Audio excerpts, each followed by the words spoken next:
Township of Edison Zoning Board of Adjustment special meeting of June 25th, 2024 is now in session. Adequate notice of this meeting, as required by Open Public Meetings Act of 1975, has been provided by the annual notice published in the Home News and Tribune on December 18th, 2023, has been posted in the main lobby of the municipal complex on December 18th, 2023. Please join me in the Pledge of Allegiance to the flag.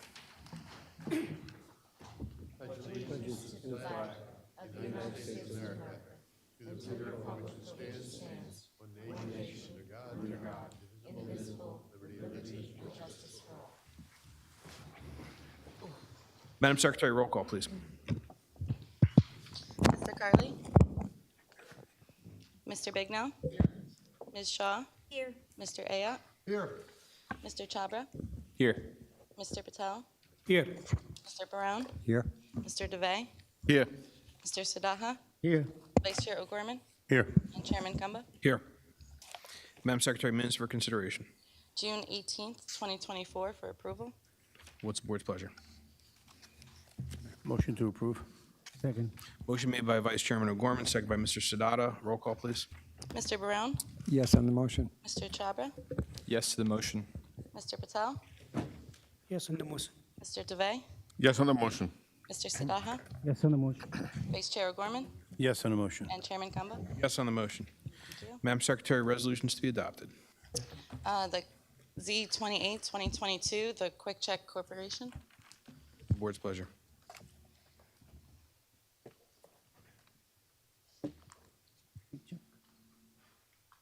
Motion to approve. Second. Motion made by Mr. Chabra, seconded by Mr. Sadata. Roll call, please. Mr. Chabra? Yes to the motion. Mr. DeVay? Yes on the motion. Mr. Sadaha? Yes on the motion. And Chairman Kumba? Yes on the motion. Thank you. Next is Z5, 2023, Juan Grana. What's the board's pleasure? Motion to open. Yes. Yes. Yes to the motion. Second. Motion made by Mr. Sadata, seconded by Vice Chairman O'Gorman. Roll call, please. Mr. Brown? Yes on the motion. Mr. DeVay? Yes on the motion. Mr. Sadaha? Yes on the motion. Vice Chair O'Gorman? Yes on the motion. And Chairman Kumba? Yes on the motion. The final resolution, Madam Secretary? Z27, 2023, Lynn Sports. What's the board's pleasure? Motion to approve. Second. Motion made by Mr. Chabra, seconded by Mr. Sadata. Roll call, please. Mr. Brown? Yes on the motion. Mr. Chabra? Yes to the motion. Mr. Patel? Yes on the motion. Mr. DeVay? Yes on the motion. Mr. Sadaha? Yes to the motion. And Chairman Kumba? Yes on the motion. Thank you. All right, good evening, ladies and gentlemen. This is a special meeting of the Township of Edison Zoning Board of Adjustment. This board is composed of Edison Township residents appointed by the municipal council who volunteer their time and service to the board. The municipal land use law requires that members successfully complete a land use training course administered by the New Jersey Department of Community Affairs. This board also holds in-house training conducted by our board professionals. The zoning board abides by the provisions of this municipal land use law in addition to our board's bylaws. The zoning board is a quasi-judicial land use board, which differs from the township planning board. Under the municipal land use law, board members are required to be impartial and are not allowed to discuss any case prior to its consideration before the board at a hearing. All applicants will have the opportunity to present their case before the board with the opportunity for board members and board professionals to question the applicant and their witnesses. At the conclusion of the applicant's presentation of their case, the case will be open to the public. Residents within 200 feet of subject property will be heard, followed by residents from outside of 200 feet.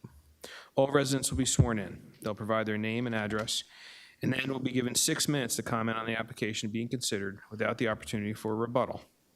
Residents may ask questions of the applicant's professionals, and board professionals. The board requests that these questions are asked prior to any commentary being made on the application. Once commentary begins, the resident's timer will begin. The applicant would be allowed for the opportunity for cross-examination of their witnesses. Under the law, the chair is allowed to stop any commentary which is repetitive or is an attempt to filibuster the board. Further, the chair is allowed to stop any commentary that is irrelevant to the case or prohibited from the board's consideration. Once the public portion is closed, all public comment is ended unless new testimony is presented by the applicant. Following the closure of the public portion, the applicant will have the right of summation on their application. Following summation, the case will go to the board for a decision. This procedure has been followed by this board and is similar to the procedures followed by boards of adjustment statewide. The municipal land use law requires the board to engage in a balancing act and is not required to strictly apply township ordinances, zoning plan, or master plan. As a board of adjustment, variances are granted when appropriately necessary, following all legal considerations. As has been the case with prior boards, this board will see where we are at if we are still in session around 10:30 p.m. I ask that all applicants, professionals, and residents show respect to each other and be civil throughout all proceedings. I ask that you withhold applause, booing, or interrupting of anyone while they are speaking. The chair will not tolerate any outbursts by applicants, professionals, or the public. Further, since most cases are being recorded by a court reporter, I ask that speakers do not speak over one another. Madam Secretary, first case on the agenda, please. Case number Z31, 2023, Kashuk Dalwaldi, 47 Knollwood Road. Applicant is seeking bulk and use variances to construct a second-story addition to the existing single-family dwelling. The following standards have not been met. Maximum lot coverage required is 23%, proposed is 25.9%. Maximum FAR required is 44%, proposed is 49%. Affected property is located in the RB zone, designated as block number 1102, lot number 17, on the Edison Township tax map. All noticing paperwork is in order. Good evening, Mr. Shire. Good evening, Mr. Chairman, members of the board. My name is Bernard Shire. I represent Mr. and Mrs. Dalwadi, the owner applicants of the property at 47 West Knollwood Road, block 1102, lot 17. As you recall, there was a prior hearing on this matter, and the board wanted to see a change in the floor area ratio proposed, which was 54.5%, and to bring it down to 49%. That was accomplished on the amended plans. As a result of that, the lot coverage by building variance has also been reduced from 28.08% to 25.9%. If you will recall, the Dalwadis have lived in the neighborhood for 16 years across the street from this property, and with their 3 children and Mr. Dalwadi's parents, they really want to stay in the neighborhood, and as you heard from neighbors who testified, they want them to stay in the neighborhood. There are no setback violations. We've brought down the FAR and lot coverage variances. I have Mr. DuPont to simply testify for the record as to what's been done to the plan at the board's request. And then, of course, any comments you may have. I also have the architect here, if you desire any comments from the architect. Thank you. DuPont, raise your right hand. Do you solemnly swear or affirm to tell the whole truth, nothing but the truth, so help you God? I do. Bring it closer. Thank you. And state your full name for the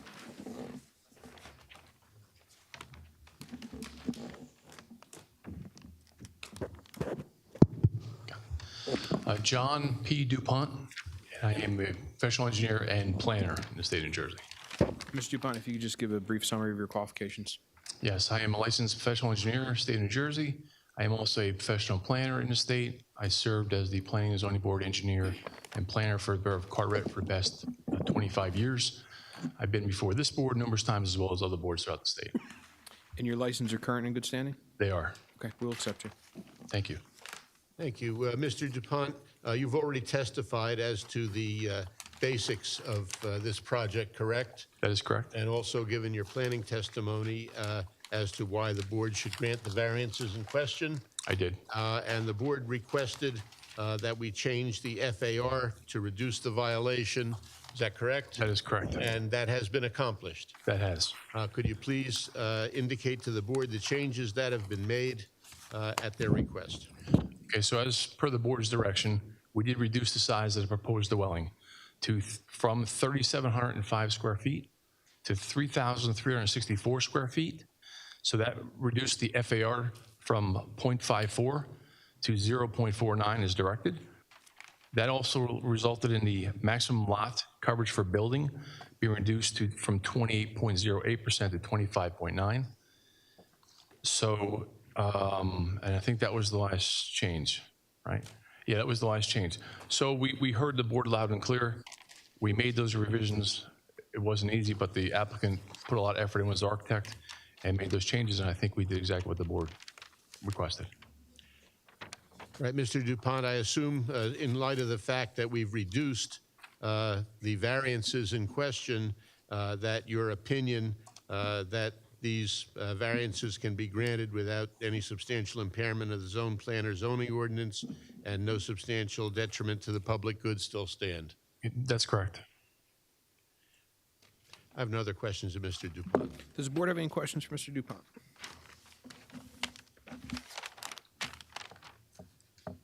Very good. All right. I do have our architect present if the board has any questions of the architect. But essentially, we're before the board to indicate that we've complied with the board's desires regarding the floor area ratio. And I assume there can be public comment as to the changes that have been made. Does the board have any questions with regard to the architectural? Seeing none. Okay. All right, so That's the applicant's case. thank you, Ms. Shire. So we will now go out to the public. Anyone within 200 feet of the subject site wanting to be heard, please approach. Seeing none, anyone outside 200 feet wanting to be heard? Seeing none, can I get a motion to close the public portion? Motion to close the public portion. Second. Motion made by Vice Chairman O'Gorman, seconded by Mr. Sadada. All in favor signify by saying aye. Aye. Opposed, nay. The ayes have it. Public portion is now closed. Mr. Shire, do you have any summation prior to going? Just very briefly, these are two nice people that have lived across the street from this property for 16 years. Their house is now too small for the family. They have 3 children, and the parents of Mr. Dalwadi live there. They all want to live in the neighborhood. The neighbors all want them to live in the neighborhood, and I think we've brought the project down to something that should be very palatable to the board and the public. Okay, so we'll now go to the board for a motion. Mr. Chairman, I'd like to Chairman. make a motion. I'd like to make a motion that the applicant has satisfied all the positive and negative criteria subject to the following, I'm sorry, wrong line. Applicant provided sufficient proofs to grant the requested bulk variance relief without substantial detriment to the public good and without substantially impairing the intent and purpose of the master plan and ordinance, and improves the neighborhood, and also there is no opposition from the neighbors. Second. Motion made by Vice Chairman O'Gorman, seconded by Mr. Sadada. Roll call, please. Mr. Barone? Yes on the motion. Mr. Chabra? Yes to the motion. Mr. Patel? Yes on the motion. Mr. DeVay? Yes on the motion. Mr. Sadaha? Yes on the motion. Vice Chair O'Gorman? Yes on the motion. And Chairman Gumbo. Yes on the motion. Unanimous approval. Congratulations. Thank you. Very much.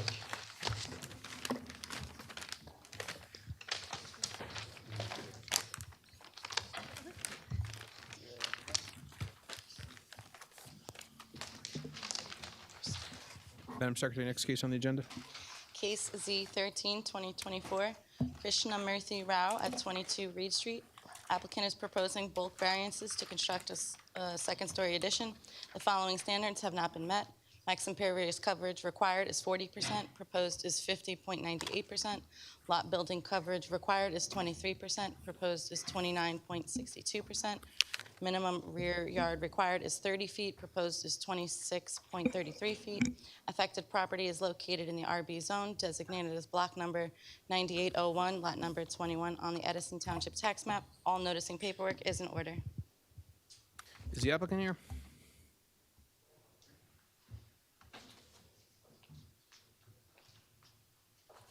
Have a seat.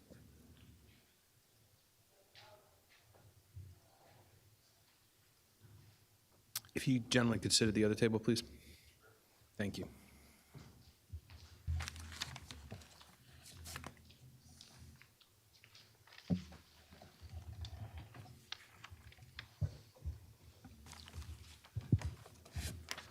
Good evening. Hello. Okay, I see there are 2 people there, so I'm assuming one of them is Mr. Krishnamurthy Rao. Yes, I Sir, am. would you raise your right hand? Do you solemnly swear or affirm to tell the whole truth and nothing but the truth, so help you God? I do. And state your full name for the record? I do. Your full name, please, for the record. Krishnamurthy Rao. Okay, and sir, I'm assuming you're going to testify? Yes, my name is Kurt Ludwig, Mr. Rao's architect. Okay. Raise your right hand. Do you solemnly swear or affirm to tell the whole truth, nothing but the truth, so help you God? I do. And state your full name again for the record. Sure. Kurt Ludwig, Ludwig. And Mr. Ludwig, if you could just give the board a summary of your qualifications? Sure. I'm a registered architect. My office is located at 77 North Main Street in Milltown, New Jersey. I testified in front of numerous boards, including this board, numerous times. And your license are current and in good standing? Yes, it is. All right, we'll accept you. You may proceed. Thank you. Would you like me to describe it? Yeah. Okay, so.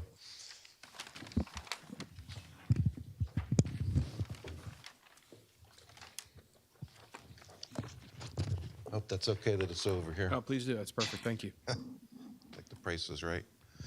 So, do I need to mark these? Are they part of the initial submissions? They're the same. Then you don't need to mark them, just reference them. Okay. So, my office prepared the design and drawings for the proposed two-story rear addition. This board, labeled A1, indicates general zoning information. There's a picture of the existing two-story house. It's a stucco home with a hip-style roof. This is a site key plan where we have the front of the house facing Reed Street. This is the existing house, and what we're proposing is in blue, rear two-story addition.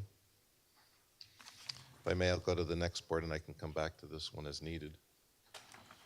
This is a floor plan page labeled A2. We have our first floor plan here. We're proposing to enlarge the existing kitchen, create a new open flow floor plan for a family room, and then added a new bathroom on the first floor, which does not include a bathroom now. On the second floor, we're proposing a new master bedroom with closets and its own private bathroom.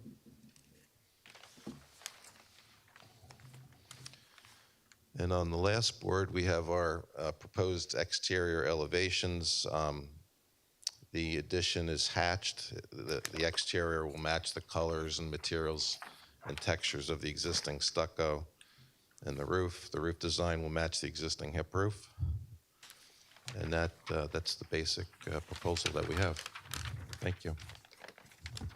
Does the board have any questions for Mr. Ludwig?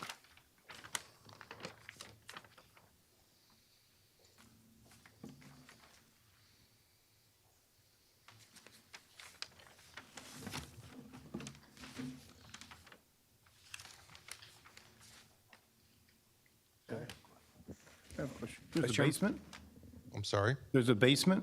Yes, that's a good question. The proposed two-story addition is proposed to have an unfinished basement. Is there a floor plan with that? No, not in this set.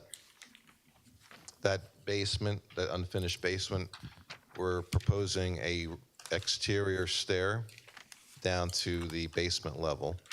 And we also included an egress pit in case the client ever wanted to put a bedroom in the basement, they could do so. But that is not proposed now. What's the square footage of the basement? The proposed, the exterior square footage of the proposed basement is 343 square feet.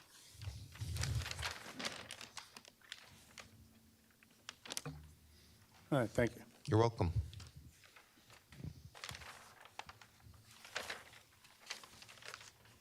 I have a question. The increase in your impervious, can you give the basis for that?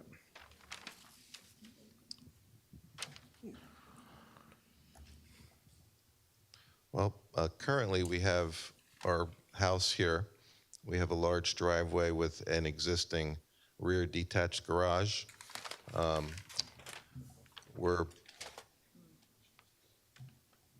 We're proposing 56.8% impervious coverage, and 40% is the ordinance. And that's one of the reasons we're here tonight. What's your current lot coverage prior to the addition? Percentage-wise, we're at Correct. 48.04.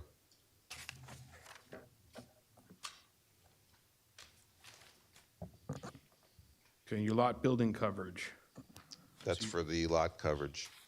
The building coverage, the current is 22.7, required is 23, and we're proposing 29.62.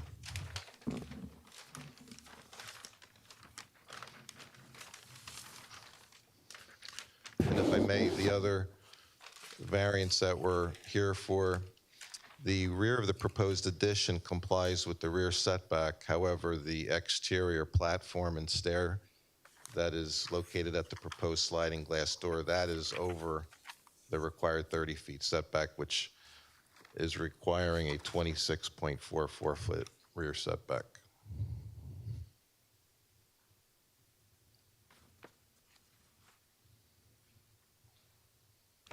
I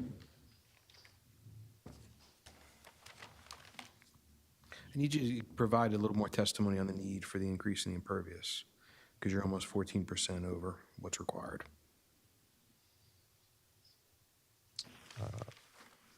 You would like me, I'm sorry to do, I'd like you to give us some more detail as to the need for the increase in the impervious, because you're nearly 14% over what is required.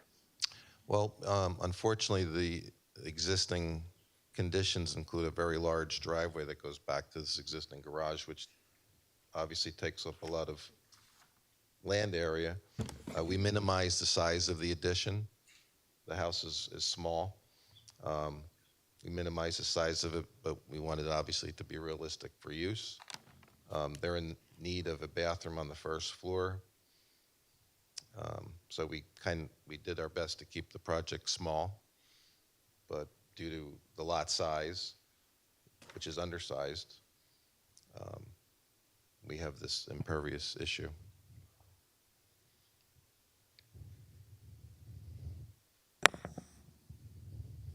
Okay, thank you. You're welcome. Does the board have any other questions for Mr. Ludwig? All right, seeing none. Thank you. Thank you. Do you have anything to add, sir? Pardon? Do you have anything you want to add to the case before we go to the public? Yeah. Actually, I bought this house 18 years ago when the kids were in middle and elementary school. So now the kids are grown, they are all married, and we are now extended families and friends.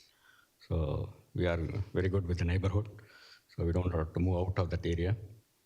So we have been putting up with 900 square feet so far. So now we just want another 350 square feet living space to make up for the accommodation for the extended families. Okay, Thank you. thank you. Does the board have any questions for the applicant? All right, seeing none. So we will now go out to the public. If there's anyone within 200 feet of the subject property wanting to be heard, if you're within 200 feet, you received a notice via certified mail. Seeing none, we'll now go outside of 200 feet. Seeing none, can I get a motion to close the public portion? Motion to close the public portion. Second. Motion made by Vice Chairman O'Gorman, second by Mr. Sadata. All in favor signify by saying aye. Aye. Opposed, nay. The ayes have it. Public portion is now closed. We'll go to the board. Mr. Chairman, Mr. Dave. I make a motion to approve the application. Applicant will comply with the engineer's report. It is a very de minimis request. It is not detrimental to the neighborhood, and there are no objectors. Second. Motion made by Mr. Dave, second by Mr. Sadata. Roll call, please. Give us Mr. Patel. Mr. Barone? Yes on the motion. Mr. Chabra? Yes to the motion. Mr. Patel? Yes on the motion. Mr. Deve? Yes on the motion. Mr. Sidaha? Yes on the motion. Vice Chair O'Gorman? Yes on the motion. And Chairman Kamba? Yes on the motion. Unanimous approval. Congratulations. Thank you. Thank you. Thank you.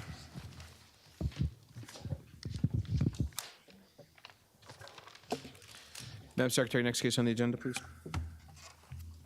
Next case is Z14, 2024, Paul Mandorf at 71 Rose Street. Applicant is proposing bulk variances to construct a deck on the side of the single-family dwelling. The following standards have not been met. Lot area required is 7,500 square feet, proposed is 6,907 square feet. Lot width required is 85 feet, proposed is 69.67 feet. Front yard setback required is 24 feet, proposed is 10.4 feet. A Affected property is located in the RB zone, designated as block number 130.01, lot number 16 on the Edison Township tax map. All notice and paperwork is in order. Good evening. Good evening. Our attorney will swear you in. Would you raise your right hand? Do you solemnly swear or affirm to tell the whole truth, nothing but the truth, so help you God? I do. Please state your full name for the record. Paul Mangiarides. Okay, and sir, you're going to testify as well, so let's Yes. have you raise your right hand. Do you solemnly swear or affirm to tell the whole truth, nothing but the truth, so help you God? I do. And state your full name for the record. Kurt Ludwig, Ludwig, registered architect. Mr. Ludwig, you were previously accepted. Nothing's changed in the past 5 minutes? I'm tired. No, nothing's changed. Thank you. Stick around for our agenda. Okay, we'll accept you. Thank you. Thank you. Do you want to say anything? Let me go ahead and present what we're doing. No, go ahead. Okay, Go ahead. I'll present the project. So as mentioned, we're proposing a deck on the side of the house. Unfortunately, or fortunately, the house is located on a corner lot, meaning that this has 2 front yards. So our proposed deck extends into the required front yard area. The rear yard was not a good location for the proposed deck because the back of the existing house includes bedrooms and bathroom in that part of the house, and also the existing side porch is accessed off the existing kitchen at that location. So flow-wise, this is the best location. If I can go to the next board, before I move on, you can see here pictures of the existing house. This is our side door, our side porch. The deck would be located in this area here.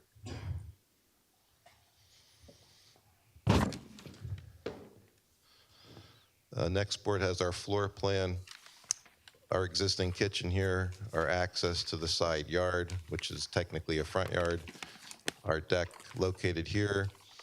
The front rail of the deck will also match the fence that will be located here. So from the front street, it will all be a continuous material. There'll be a stair from the driveway area and a stair out into the backyard. And that concludes our presentation. Okay. Does the board have any questions for Mr. Ludwig?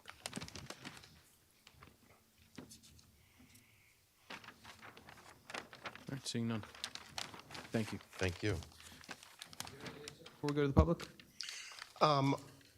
I wish my wife were here. She's actually running a vacation Bible school at our church.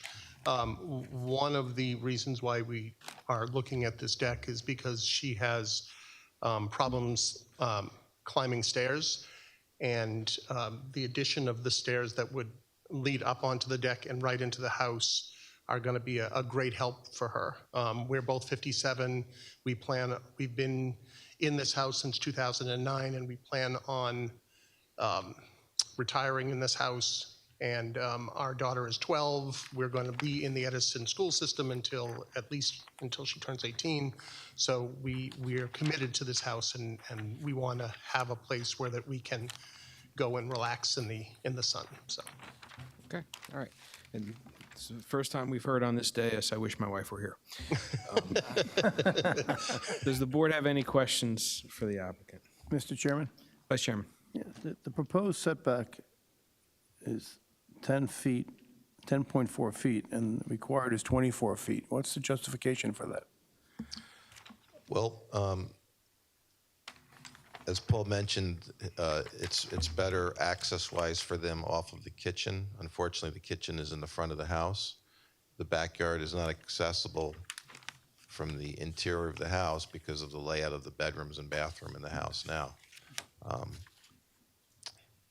So for their needs and because of the existing conditions, this was the best location. Thank you. Thank you. Any other questions? You can, instead of having 15 foot wide, can you just shrink it 10 foot and make it more longer? So square feet still remains same, so you get more setback?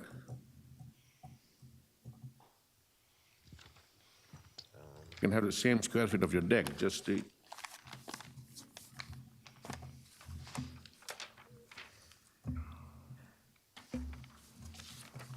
So right now, we're proposing, I can't see, 16 feet. So 15 wide, make it 10 wide, and then make it more longer, go all the way to the face of that corner there. My only concern with that is deck furniture is bulky, and 10 feet would make it almost like, it would be difficult to put a table.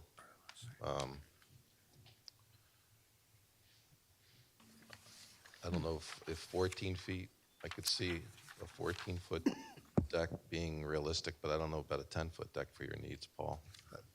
I would think the 10-foot might be a little too narrow, especially since I believe we're planning on putting the stairs in the center of the entrance at the driveway side. So, and I believe that's 3 foot, so it would end up being kind of bisecting it and not having a lot of room once you actually get up into the deck itself. So if you put the deck on the back, in the back rear yard, you don't have to ask for any variance, right?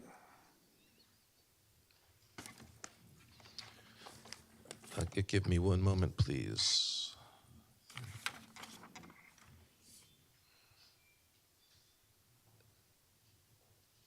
We would be able to go out the back 13 feet.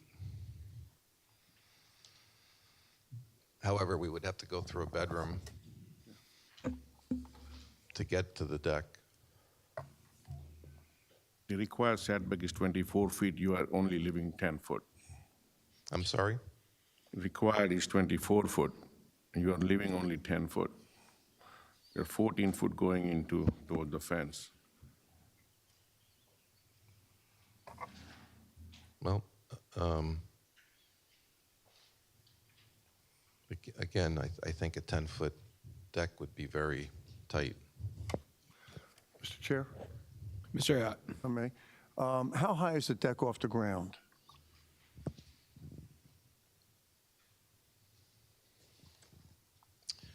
There's a picture here. It's about 18 inches to 24 inches off the ground. Okay, so if it's more than 24 inches off the ground, which it appears it is not, then it would follow the principal structure setbacks, which are 24 feet. They're actually 25 feet. Because it's lower than 24 inches, it follows the accessory setbacks, which are 3 feet. So deck with the railing doesn't count? It's regardless. He doesn't need a railing until he gets above 30 inches. Yeah, So- actually, it's above 24 now. You don't need a rail. Above 24 inches above grade is now requires a, Right. Three steps? 3 risers or 24 inches. okay, that's fine. That's in building anyway, so that's okay. But for zoning, you're still, unless you go above 24 inches, this is considered an accessory structure. Okay. So that would follow setbacks for 3 feet for accessory structures in the RB zone. What's the current floor height from the ground? The kitchen floor? That's a good question. There's a landing from the kitchen. 1, 2, 3. So from the kitchen landing to the ground is about 24 inches. So you're going to match that floor going in. We're going to have get the a same- slight step at the door for 2 snow. inches, 3 inches, so yeah. on. Correct. Okay, 4 inches. Well, you're not above 24 inches, so you can follow the accessory setbacks. Accessory structure setbacks in the RB zone are 3 feet. For the principal structure, you're at 25 feet. So if you go to 25 inches or more, then you have to follow 25, which is what you have on the plans. As long as you keep it under 24 inches or under, it's considered an accessory structure setback. Okay. Does the deck need to be not attached to the home? I can design it so that it's not, if it's You can accessory. attach it to the home at 24 inches. Okay, You can lag it right in, no problem at okay. all. So they need to make They need to make a step, and then this deck height should not be more than 24 inches. It cannot be, well, it shows on the plan two steps on the site plan. Three steps. So Two. It's, yeah, 3 risers. Sorry, I'm looking at this one here. Mr. DeVendra. I was looking at this. But he's saying 24 inches, that's 3 steps. that's something, as long as the deck stays Yeah. below 24 inches, you might have to put a step when you come out of the kitchen. Make a step and don't raise the deck more than 24 inches, then you can get the size. Correct. That's okay? Yep, yep. Okay. I know that when you normally step into that side door, there is 2 steps that gets you to the door, and then once you get inside the house, there's 1 more step that brings you up to the kitchen. So the kitchen is slightly higher than the entry doorway, but the entry doorway is, I believe, 24 inches, and then it's, so we decided to make it that height so that when we walk in, we walk directly into that same level. Okay. Paul, we might lower that a little bit so we don't go over the 24. Sure. Okay, just Yeah, so no, if you're we aware. need to, that's fine. Okay. Everyone? Thank you, Mr. Chairman. So the maximum height of the deck will be 24 inches. Maximum height, yes. Thank you. All right. Great. Okay, do you have anything to add, sir? Thank Good? All right. Mr. Flood, do you have anything to add? No, I don't. All Thanks. right, thank you. So we'll now go out to the public. Anyone within 200 feet of subject site wanting to be heard, if you're within 200 feet, you received a notice via certified mail. Seeing none, we'll now go outside 200 feet. Seeing none, can I get a motion to close the public portion? Motion to close for public portion. Second. Motion made and seconded. All in favor signify by saying aye. Aye. Opposed, nay. The ayes have it. Public portion is now closed. Mr. Chairman, Mr. Dabe. I make a motion to approve this application. The applicant will comply with the engineer's report. Applicant also agreed to build a deck no more than 24-inch height. He might have to add the steps when he's coming out of the kitchen to the deck. This is a very de minimis request, not detrimental to the neighborhood. It's not out of the character with the neighborhood, and there are no objectors. Second. Motion made by Mr. Dabe, seconded by Mr. Sadata. Roll call, please. Mr. Barone? Yes on the motion. Mr. Chabra? Yes to the motion. Mr. Patel? Yes on the motion. Mr. DeVay? Yes on the motion. Mr. Siddhartha? Yes on the motion. Vice Chair Gorman? Yes on the motion. And Chairman Kamba? Yes on the motion. Unanimous approval. Congratulations. Thank you. Thank you. We'll tell your wife that you did a good job. She'd appreciate it. All right, Madam Secretary, next case on the agenda, please. Case number Z7, 2024, Rashimi Arvind at 178 Fleet Ave. Applicant is seeking bulk and use variances to construct a 10 by 25 sunroom addition to the existing single-family dwelling. The following standards have not been met. Lot coverage permitted is 23%, proposed is 25%. Max FAR permitted is 44%, proposed is 47%. Affected property is located in the RB zone designated as block number 590.16, lot number 3.01 on the Edison Township tax map. All noticing paperwork is in order. Good evening. Thank you, Mr. Chairman, members of the board. Timothy Casey appearing on behalf of the applicant. This is an application to construct a sunroom on the side of the existing single-family house. I have with me tonight Paul Fletcher, a professional engineer and planner in the state of New Jersey, will testify as to the planning issues. The applicant and the contractor are present in case the board has any questions. With that, I ask that Mr. Fletcher be sworn. Sir, raise your right hand. Do you solemnly swear or affirm to tell the whole truth, nothing but the truth, so help you God? Yes, I do. And state your full name for the record. Paul J. Fletcher. Mr. Fletcher, you've appeared before us prior. If you could just please give us a brief summary of your background and qualifications. Yes, I'm a licensed professional engineer and professional planner in the state of New Jersey, principal of Fletcher Engineering, and have been for 32 years. I've appeared in front of numerous boards, including this board and the Edison Planning Board on many occasions. Also other municipalities within Middlesex County, Monmouth, and Union County. And your licenses are current and in good standing? Yes, they are. All right, you may proceed. Thank you. Mr. Mr. Fletcher, you reviewed this application. Will you please address the variances the applicant is seeking tonight and express your opinion with respect to same? Certainly. The subject property, known as 178 Fleet Avenue, that is lot 3.01 in block 590 point, it used to be P, which is when we were originally working on this project. This was a new home back in 2015. We had done the site plan, the plot and grading plan at that time. The current owners would like to construct a sunroom on the left side of the building. This will be 1 story, it'll be 10 feet wide, 25 feet deep, 250 square feet. It will comply with the side yard setbacks, front yard, rear yard setbacks. However, it does exceed 2 of the bulk standards. Firstly, maximum percent of building cover. 23% is allowed in the the RB zone. 22% is existing, 25% is proposed. Secondly, maximum floor area ratio in the RB zone, 0.44 is allowed.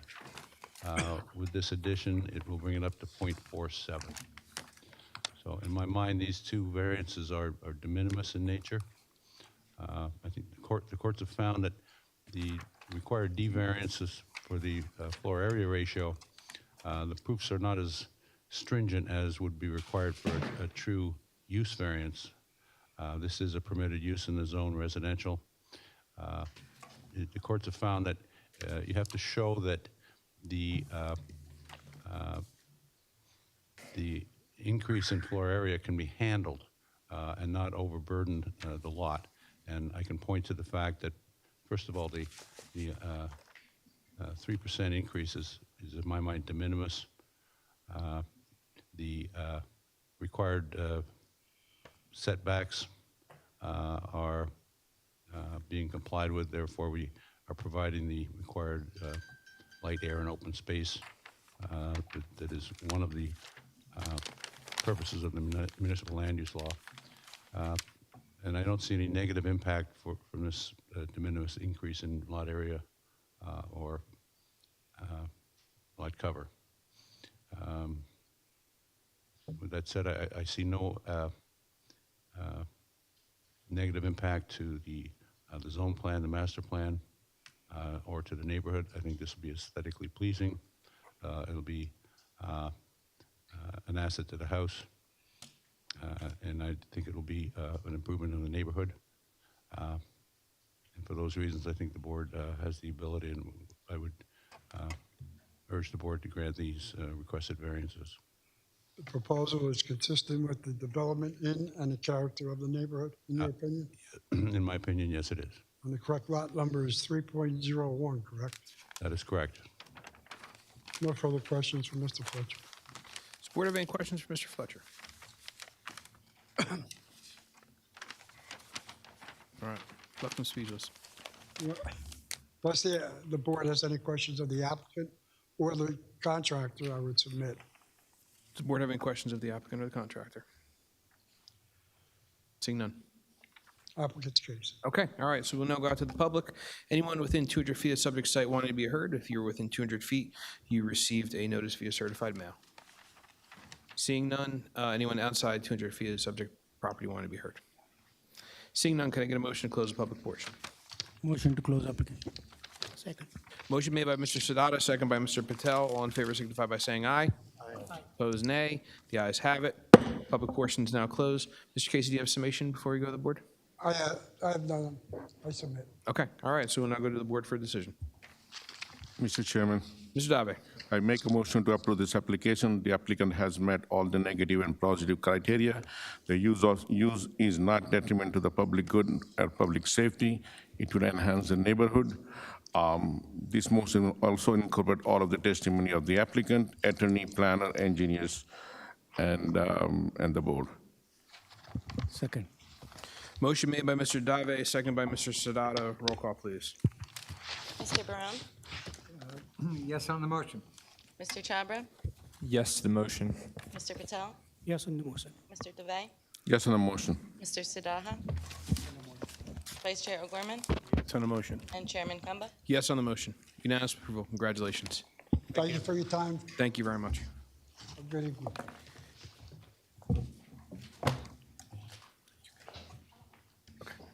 All right, Madam Secretary, next case on the agenda.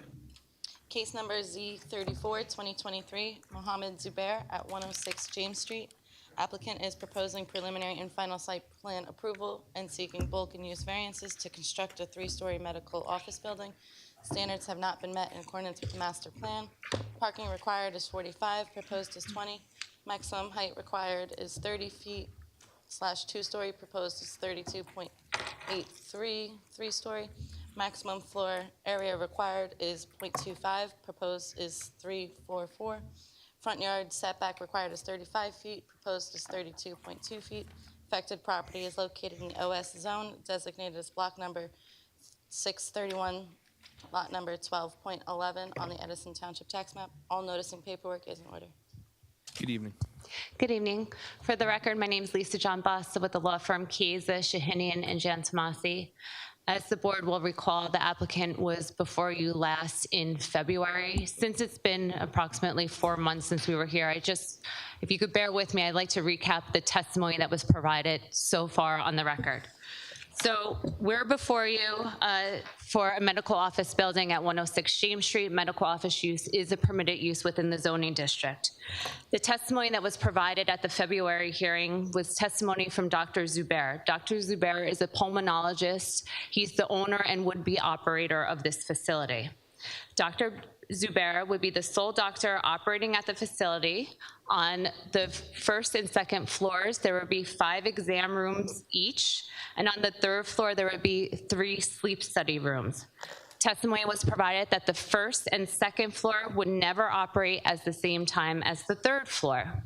The proposed hours of operation for floors 1 and 2 are Monday, Tuesday, Thursday, and Friday from 9 a.m. to 4 p.m. and Wednesdays 12 p.m. to 7 p.m.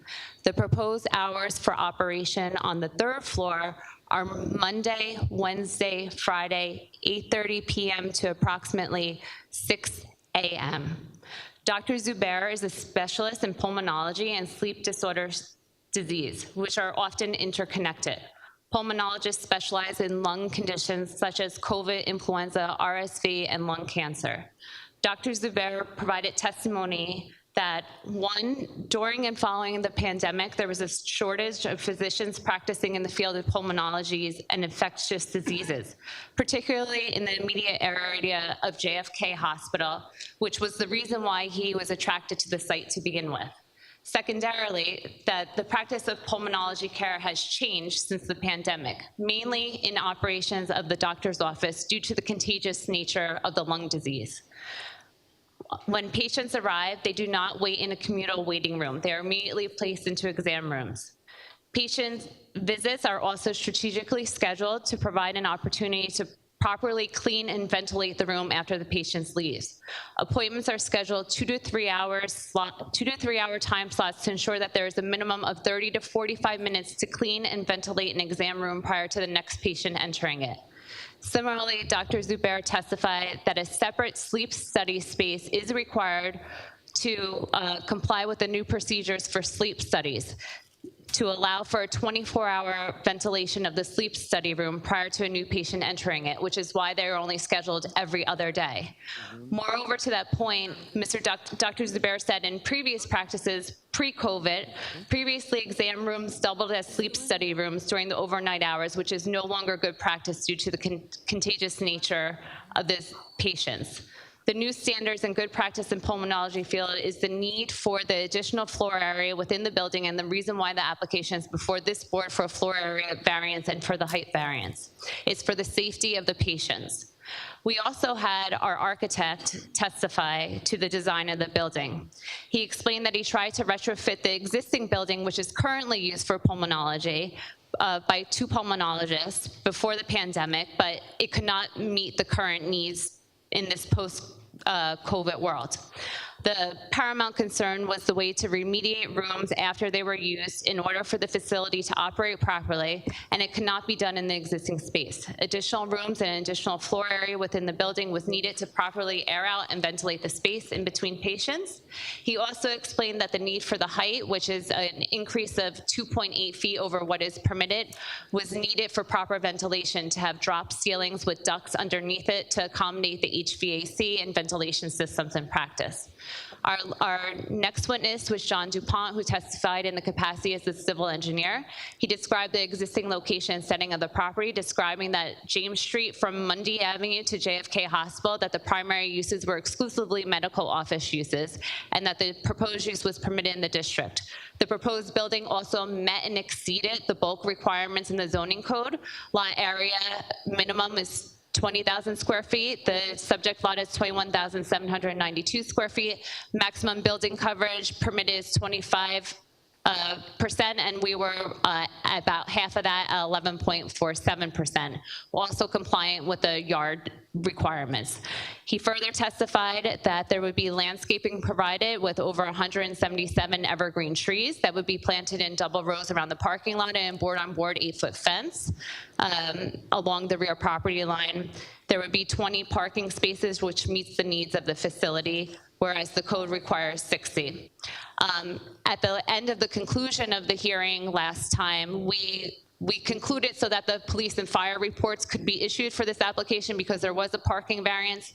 We have since received a letter from the fire chief dated March 7, 2024, which indicates that we were in compliance with the New Jersey Uniform Fire Code, and a letter from the police department dated February 12, 2024 was also issued saying that the proposed plan does not directly affect traffic flow in the area and that the department had no concerns regarding the number of proposed parking spaces.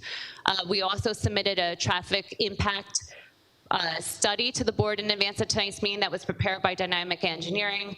And lastly, we received a letter of support from JFK Hospital dated May 24, 2024, that the proposed use and further indicating that the presence of additional physician offices in the immediate area of the hospital enhances access to care, and that the hospital was supportive of the application.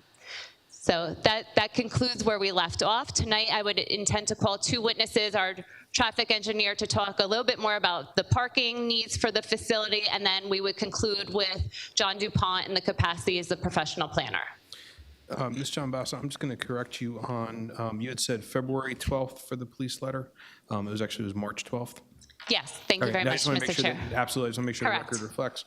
And this was a revised letter. There was an initial letter that was submitted to the board by Sergeant Winters on March 7th. Then there was a revised on March 12th. Correct. Okay, you may proceed. Okay. So our first witness is Craig Peritor. He is with Dynamic Traffic.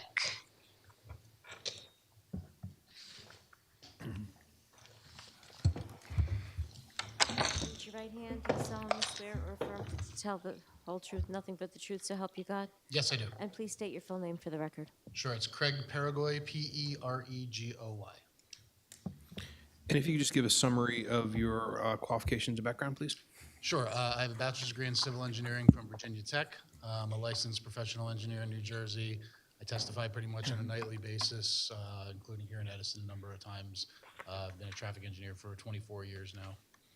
And your license are current and good standing? Yeah. All right, we'll accept you. You may proceed. Thank you. Craig, you were the preparer of the April 17, 2024 traffic impact and parking assessment that was submitted to the board? Yes. Okay, if you can discuss to the board what you did in preparation of your report and your conclusions. Sure, I'll start quickly with the traffic impact side of things. I think that's probably a lesser concern for the board than the parking, but in terms of traffic impact for a building this size, we project how much volume it would generate based on the ITE, or the Institute of Transportation Engineers trip generation manual. And the data that we cite there is based on generic medical office buildings, not specific to this type of user, which you've heard a lot of testimony on, that is probably less intensive. But even so, using that ITE data, the maximum peak hour trip generation, the number of cars generated into or out of the site in an hour, is 27. Generally, what's considered a significant increase in traffic is 100 in a peak hour. So we're at about a quarter of that significance threshold. And you also have to keep in mind that this was occupied by a medical office previously that's going away. So not even taking that into account, assuming this is over vacant land, we're talking about a very minimal traffic impact. I think parking is probably more the reason that we were brought in. Your ordinance requires 5 parking spaces per professional, plus 1 parking space per 150 square feet. So there's 2 professionals on the site. That alone gets you to 10 parking spaces. And then at that 1 per 150 square feet, it's another 50 spaces. So your ordinance requires 60 parking spaces for this building, which is quite high. You heard from the testimony back in February the specifics of this operation. I think clearly we can all agree that 60 spaces isn't really going to be necessary based on what's going to go on here. There are 4 employees that would be on the site and 10 exam rooms on those lower floors. So if you assume all 4 employees were there and drove their own car, and even though it doesn't really happen based on the practice he's got, all 10 exam rooms were full, that's 14 parking spaces. And then at nighttime, you'd have 3 sleep study patients and 1 employee, so that's 4 overnight. So even if there was an overlap at the end of the day, that's 18 parking spaces. We have 19 physical parking spaces proposed, 20 if you consider the EV credit. So just from a practical matter, based on the actual operations that are going to go on in here and based on the way this building is going to operate, I certainly think there's more than enough parking. But I also took a look at a more generic look at it. What if this is a generic medical office building? So I go back and I reference that ITE data. They also have parking generation data. And the latest manual that they have is research at 41 other medical or dental facilities. So these are going to include pediatricians' offices, which have probably the highest parking demand as far as doctors go, dental offices where you have a lot of people in the waiting room and so on and so forth. So even these numbers are a little bit high, and I suspect that's why your ordinance number is high, because it's going to encapsulate all types of medical professions, and also probably predates telemedicine, which is becoming a more common thing, which obviates the need to drive to a medical office. But that being said, if I look at the ITE data, the average peak parking demand of those 41 various medical and dental facilities is 2.63 spaces per 1,000 square feet. So if you do the math here, that's 19.7, so 20 parking spaces. So even if this was a pediatrician's office or was a dentist office, I could still sit here and say that I think the number of parking spaces that we have are adequate. Whereas in reality, based on the actual operations that you just heard re-summarized and you heard at the initial testimony in February, it's more than enough parking on the site. So if you look at it from a realistic, practical perspective of what we're proposing here, or if you look at it generically as a generic medical office based on traffic engineering data, I think we clearly have enough parking in this location. And that was really the summary. That's really the summary of that report. Thank you, Craig. No further questions. Does the board have any questions?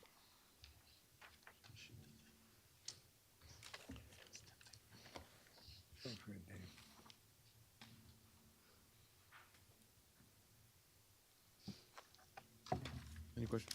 Mr. Dave? So your testimony is that 18 spaces are more than enough for this facility? Absolutely, especially given the operation that's going to be in there. But if I was looking at it generically, I would still be able to say that was enough. And the standard requires 50, so you're saying the standard is erroneous? Why they ask for 50?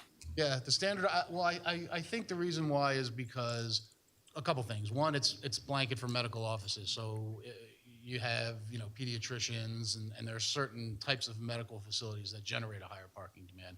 And the second thing is, I assume that ordinance requirement predates telemedicine, which is now reducing the need for parking demand as people are able to, go on their Amazon app and talk to the doctor as opposed to drive there.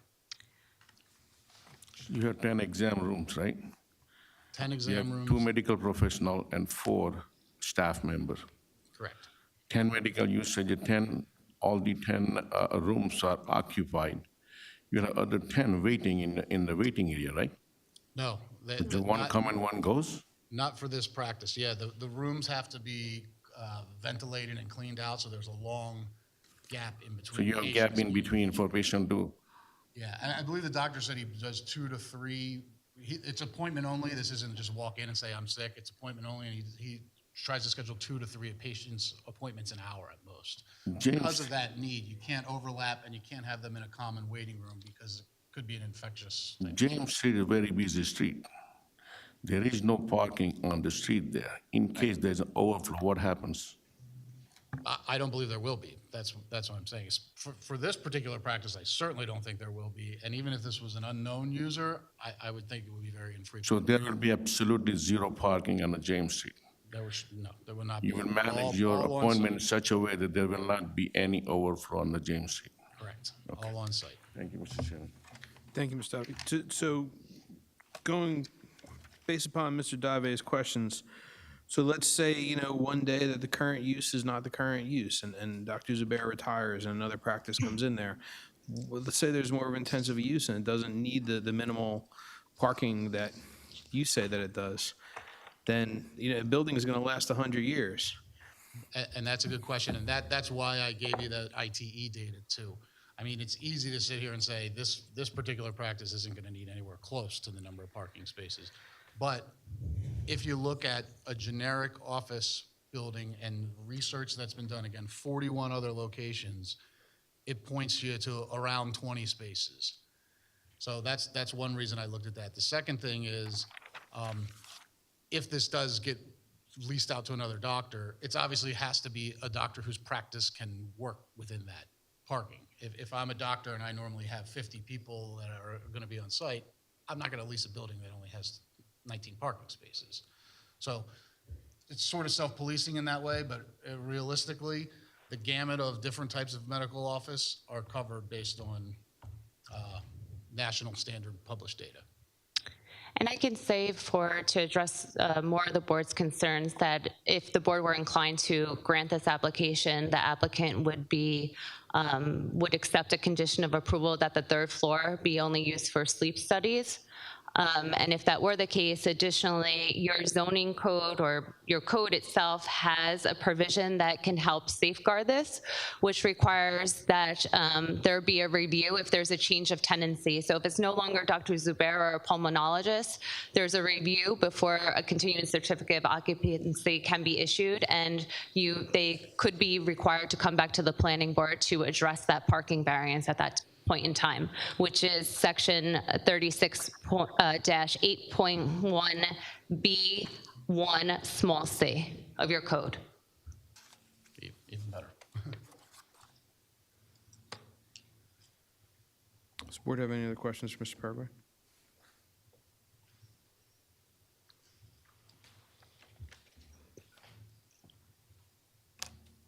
Mr. Carly, would you like to jump in?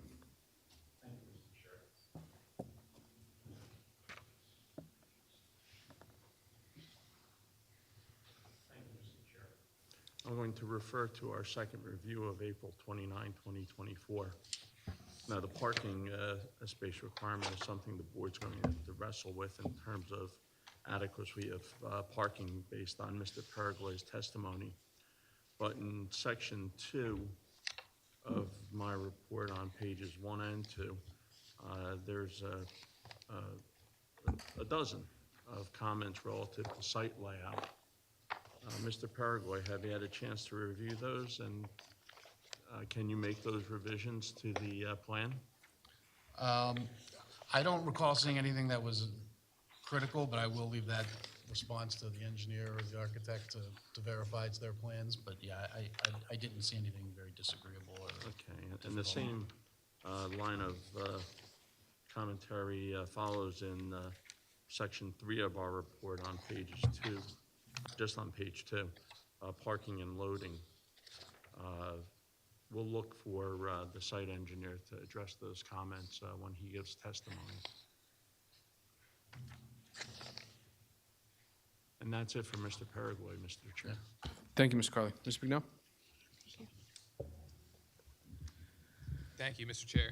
The only thing that I just wanted to point out, just to confirm that your testimony was that per the standards of the general medical uses, you said it was, what was it, one space per 2,000 square feet, somewhere around there? 2.63 per 1,000 square feet. 2.63 per 1,000. Okay, so whereas the general standard is one space per 150 square feet, not including the 5 spaces per medical professional. So times that by 3, you're at 450. So just, it seems like the information you provided combined to the standards that are currently that are currently set are just still drastically far apart.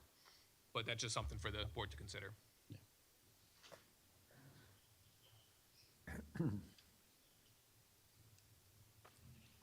That's all I have. Mr. McNeil, so we had some, I remember from earlier consideration of this case, there were some varying numbers. So Mr. Carley's report is 45 spaces required. The application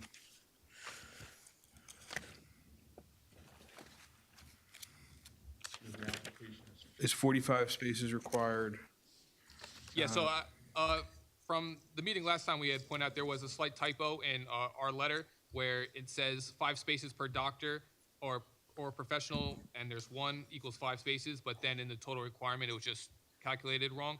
And then they had testified that there will be 2 doctors, so that's the 10 spaces plus the 50 required for the 1 space per 150. So the total requirement would be 60 spaces, and they're proposing 20. Mr. Paraguay, would you agree with that? I'm sorry, could you say that again? We were Oh, yeah, no worries. And this was clarified at the last meeting, and he testified today that it would be 60 would be the number. It would be, since there is a slight typo in the calculation in our letter, but essentially there will be 2 professionals, 5 spaces per doctor, that's 10 spaces, plus the 50 spaces for 1 space per 150 square feet of medical. So a total of 60 would be required, and 20 are proposed. Yeah, and it seems like it is the summation of the 2. A lot of times an ordinance will say the X number per professional or this many per square foot, depending which is higher, but it seems like yours says the summation. Okay, I just want to make sure we all landed on the same number here. Yeah, so the total number is 60. Okay, Yeah. great, thank you very much. Does the board have? Chairman comment? Mr. Ayotte. The plan shows that you have 20 spaces, but you're short, if I'm reading this correctly, you're short 40 spaces? Yes, Okay, that's the variance ask is 40, yeah. okay. And so you're short 40 spaces as per Mr. Bignell's report. And I have the police report, which shows it's short 31 spaces. Is that correct? Yes, because they took the number off of the site plans that had it as 45, but we're in agreement that if the way that it's calculated based on number of professionals, so Mr. Bignell's office, or it might have been Mr. Carley's office, they took the doctor plus 1 tech as 2 professionals, and then the square footage of the building itself. Okay. Okay. Craig, I just have a follow-up question. So looking at the town zoning code, it looks like the parking regulations were last updated in 1999. Could that be a reason for the divergence between what the code requires as to what ITE proposes or recommends? How often is ITE looked at? The parking generation manual comes out roughly every 2 years. And each edition since in my career, which started a year after 1999, it's got the medical parking requirement has gone down. So is retail and other things because, Parking trends have changed in the last, I don't know, 20 plus years? It's the magic of the internet, I assume, yeah. Thank you. Not over by JFK Hospital, I can tell you that much.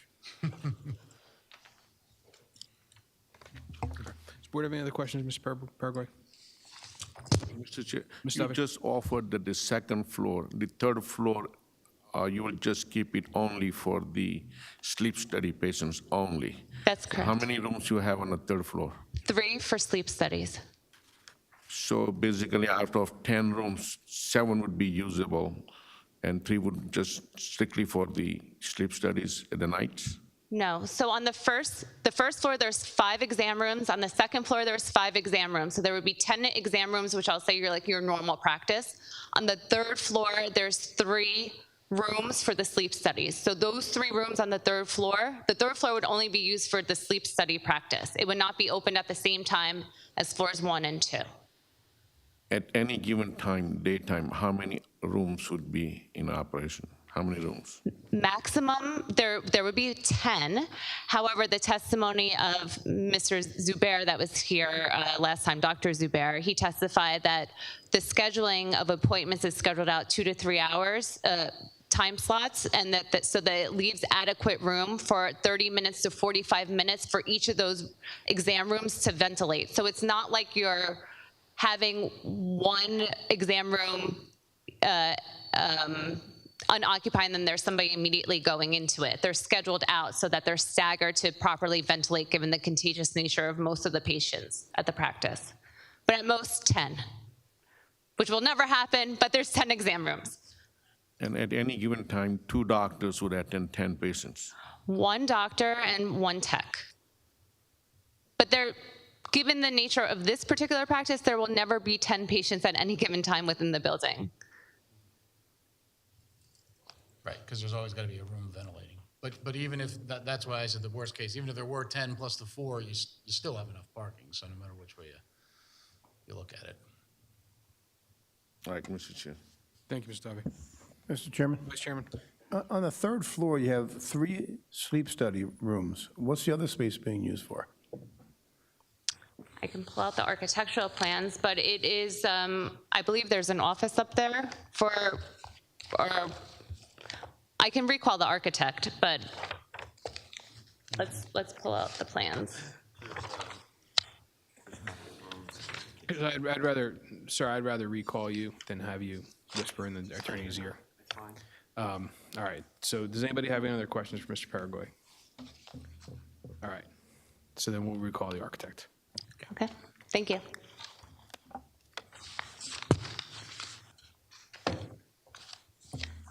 Sir, we're going to swear you in again. Raise your right hand. Do you solemnly swear or affirm to tell the whole truth, nothing but the truth, so help you God? I do. And state your full name for the record. My name's Dave Dugas, last name D-U-G-A-S-Z, and I am a partner at Dugas and Borough Architects. And Mr. Dugas, you were previously sworn, and do you understand you're under oath still? I do. Okay. There was just a question from one of the board members. What is located on the third floor where the sleep studies rooms are? Can you please state what? I'm going to hold you up before you answer. So you were previously accepted. Your license are still current and good standing? Yes. Okay, we'll accept you. Thank you. So there are 3 sleep study rooms. Outside the sleep study room, there's a control room where they're monitoring the people that are sleeping. There's a PFT room, which Dr. Zubair can testify what that use is for. There's a kitchenette and an office. There's also additional bathroom space that's going to be used by the people that are possibly staying for the sleep study. So the first 2 floors have a generic handicap bathroom, and these are more suited to showering and more of a personal touch. So it takes up a little more room. And that's why you go from 5 exam rooms down to 3. Thank you. Any other questions for Mr. Dudas, since he's here? Okay, thank you very much. Thank you. Our next witness is John DuPont.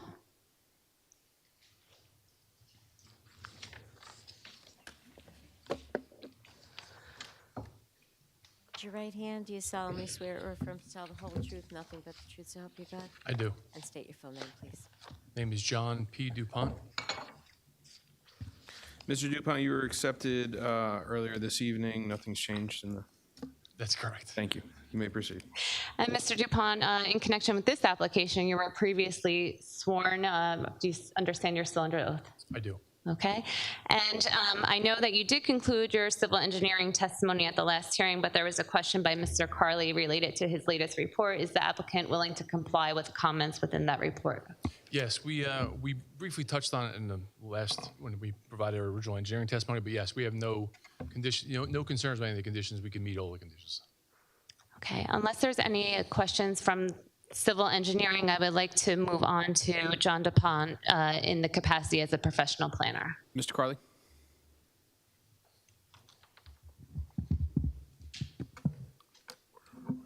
Thank you, Mr. Chair.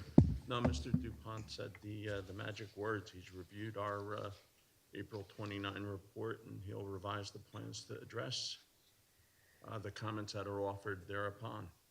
Yes, that's correct. Thank you, Mr. Chair. Thank you, Mr. Carly. Okay, then. John, speaking in your capacity as a professional planner, I believe they qualified. I believe you were qualified by the board as a professional planner at the last hearing. Did at the beginning of when he came. Great, thank you. Okay, so can you describe to the board what you did in advance to your testimony this evening? Yeah, sure will. So as always, we prepared the plans, and then reviewed the master plan. We visited the site. We visited the neighborhood. We reviewed all the zoning information. And as I start the planning testimony, I think we just want to reemphasize in the beginning that the medical use is a permitted use in the zone. Right? I think you're all familiar with it, and I have an exhibit that you were handed to that we'll go to in a little bit. But if you want me to, at least I could start with the variances required. Please. So this case has 1 D variance and 3 C variances. So let's start with the D variance. D variance is because we exceed the floor area ratio. That's a D4. So the D4, we must demonstrate that the site will accommodate the problems associated with the larger floor area that is permitted in the zone. And you've heard the testimony by Dr. Zubair. He stated that the increase in floor area is segregate and isolate patients in his practice.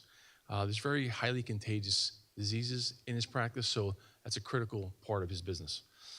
While the increase in floor area ratio in this instance does not equate to intensity of use or of traffic.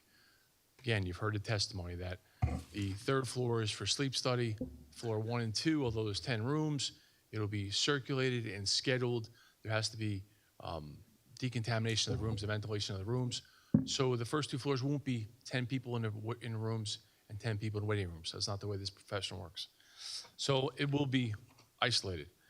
The 3rd floor will never be used when the 1st and 2nd floors are in use, and vice versa. And so it won't cause additional traffic to the site. You heard our traffic engineer talk about the relatively limited impacts of traffic to and from the site. It's just going to be limited. That 20 spaces is more than enough park spaces on site too. So that's the floor area ratio. The 3 C variances, 1 is height. We are proposing 3 stories when 2 stories are permitted. We're proposing 32.83 feet in height, and 30 feet is permitted.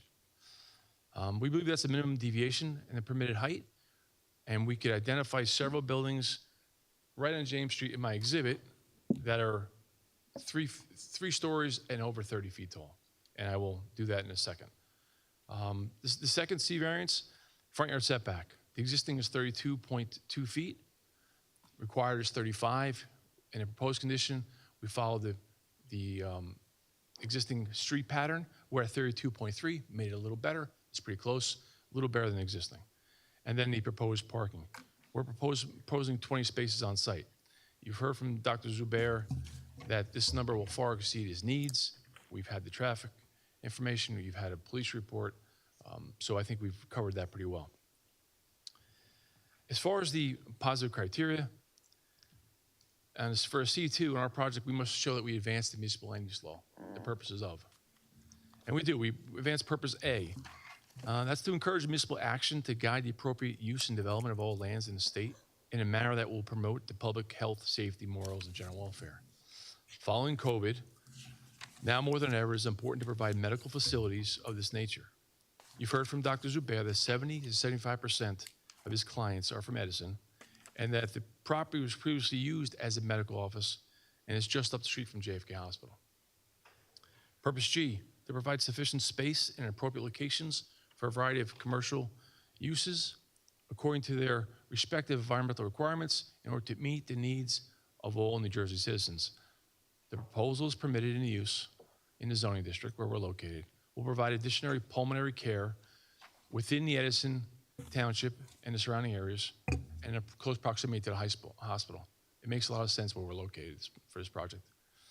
Purpose I, to promote the desirable visual environment through creative development techniques and good civic design. The building and materials and design will blend with the existing buildings in the area along James Street. Purpose J, to promote the conservation of valuable natural resources in the state and to prevent the urban sprawl and degradation of the environment through improper use of land. We're taking a building that is outdated and constructing a new facility to serve the community while providing a significant aesthetic improvement to the area. And Purpose M, to encourage coordination of various public and private procedures and activities shaping land development with a view of lessening the cost of such development and to move to efficient use of land. Repurposing the existing development site with a permitted use that meets the needs of the residents in a post-COVID era is a very efficient use of land. Now, before I go to the criteria, I'll go to the exhibit. I'm going to take this microphone. So I'm sure everyone's familiar with the area, and we've submitted an exhibit to the board in a previous meeting. Yes, this was previously marked as Exhibit A2. Okay, so just basically, this is James Street with our property, 106 James Street, top of the page towards the middle. It's a Google Earth shot, and we just looked up and down the block. I know you're all familiar, but we have JFK Hospital to the bottom of the page, clearly over 3 stories, clearly over 30 feet. JFK Hospital owns numerous buildings across the street, some medical buildings, a church that is converted to a medical building, a couple of office buildings in the back, all 3+ stories, over 35 feet in height. There's at least 4 buildings to the top of the page from JFK Hospital. Now, as we go towards Mundy Avenue, so we get away from the specific hospital location, we come to our site, which is currently a medical facility, older home. Then we have 1, 2, 3, 4, 5 properties on our side of the street, of which 3 of them are medical uses already. So 3 out of 5 are already medical uses. On the lower part of the property, along the same James Street portion of the property, of the street, there's 3 medical uses there now. Again, out of the 3, 2 are over 3 stories, or 3 stories or more, over 35 feet. What we're proposing with the height alone, certainly not out of character with the neighborhood. It's going to fit right in. In fact, the impressive thing is that we're taking an older building that really could use to be updated, and we're building a brand new facility that is going to mesh perfectly with the area, and it's going to serve a perfect location to the hospital and support. So I just wanted to make sure we go through that. Now, if I can go to the negative criteria.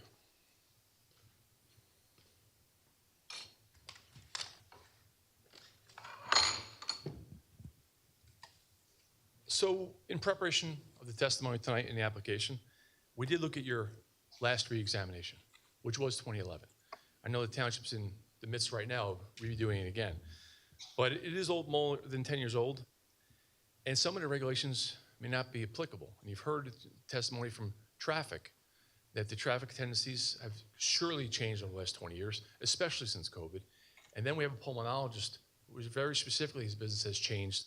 So I think the township requirements haven't been amended since '99. They're certainly outdated, and for this specific project, they're outdated. And you've heard specific testimony on that. Since the 2011 re-exam, the zone, there's specific recommendations for the zone that are fronting James Street between the hospital and Mundy Avenue should be changed from RBB to OS, which was implemented by the town. Now the OS zone, your township recommended it, the board approved it, made it for medical in this area, and we're complying with that. So we're doing exactly what the township is asking for. Additionally, with respect to the proposed height, it's worth noting that the 3-story building directly adjacent to our property, to the rear, the zoning district is RBB. That zoning district allows 3 stories, 2.5 stories and 35 feet, directly behind our property. So we're going to 3 stories, 32 plus feet. The zone immediately adjacent to us is higher than that. So I don't think there's gonna be any negative impact at all. There should be no impact at all to light, air, open space. Not to mention we're meeting the bulk requirements. Again, medical offices permitted use in the zone. It's similar and compatible to all the uses in the corridor. The proposed height is simply 2.2 feet higher than permitted, but we know surrounding properties are all exceeding that height. parking, you heard the testimony provided based on the ITE standards and the experience of the pulmonologist in the specific use. The parking does meet the requirements and the needs of this building. Public good, the approval of this application will not cause a detriment to the public good.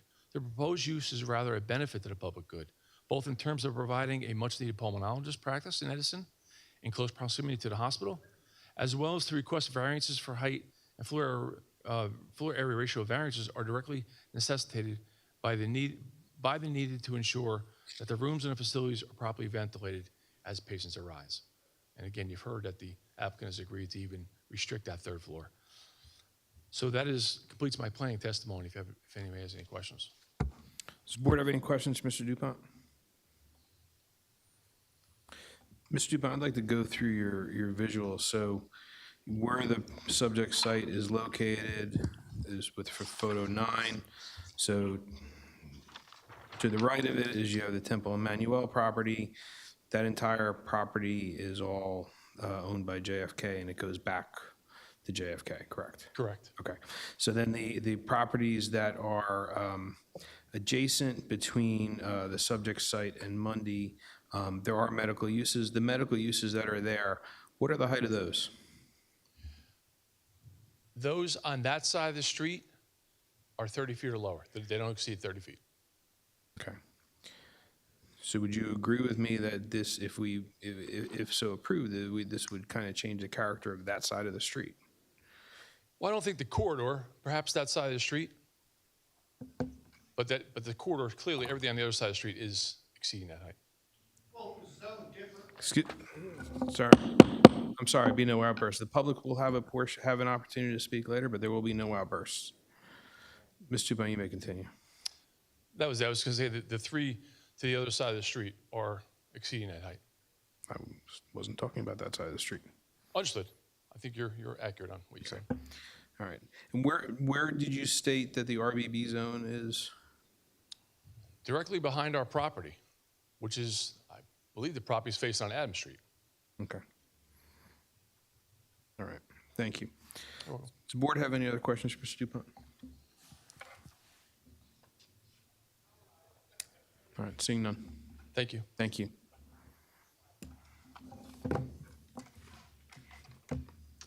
Mr. Chair, that would conclude our affirmative presentation. Okay. So I would like, prior to going to the public, I would like to discuss with the board the possibility. There have been a number of parking demand numbers that have been circulated. We've received the applicant's traffic review report from Dynamic Traffic. We have received 2 different police review letters. What I would like to do is the board, we do have within our budget for municipal council, I would like to have an independent review of this site by a traffic engineer. If the board would so agree, we would need a motion on that. Mr. Chairman? Vice Chairman? Yes, I'd like to make a motion that the zoning board hire a traffic study engineer for this particular case. Second. Motion made by Vice Chairman O'Gorman, second by Mr. Sadata. Roll call, please.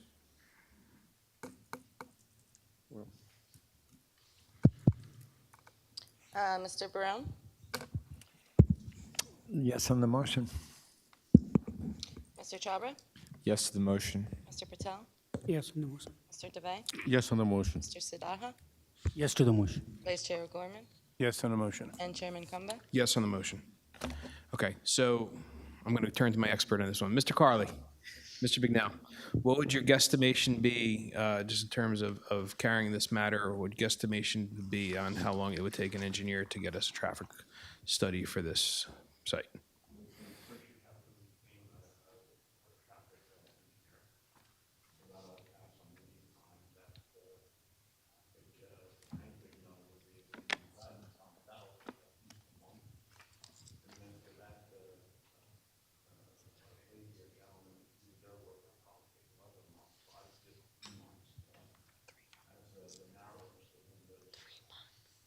Okay. Madam Secretary, how are we looking on dates? 3 months out, I had 2 months out. Hold on one second.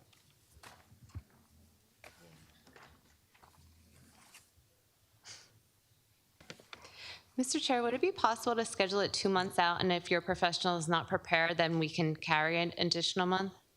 I would have no problem with that. I just need to ask permission of my secretaries. Okay. Okay, yeah, we can offer September 17th if we want to go that direction. Okay, would that work for you, council? And your team? Is that okay for you? I'm sure. Yes. Okay, all right, great. We're good? Okay, all right, so for anyone here present and anyone listening at home, this case will be carried until September 17th, 2024. The meeting will begin at 7 p.m. and be held here in council chambers. If you have received a notice on this case, you will not receive any further notice. This will serve as your notice. This case will be carried until Tuesday, September 17th, 2024, beginning at 7 p.m. in the council chambers. Thank you so much. Thank you. All right, have a good evening. So the board's going to take a 5-minute recess just to stretch our legs before the next case.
The board will return to session.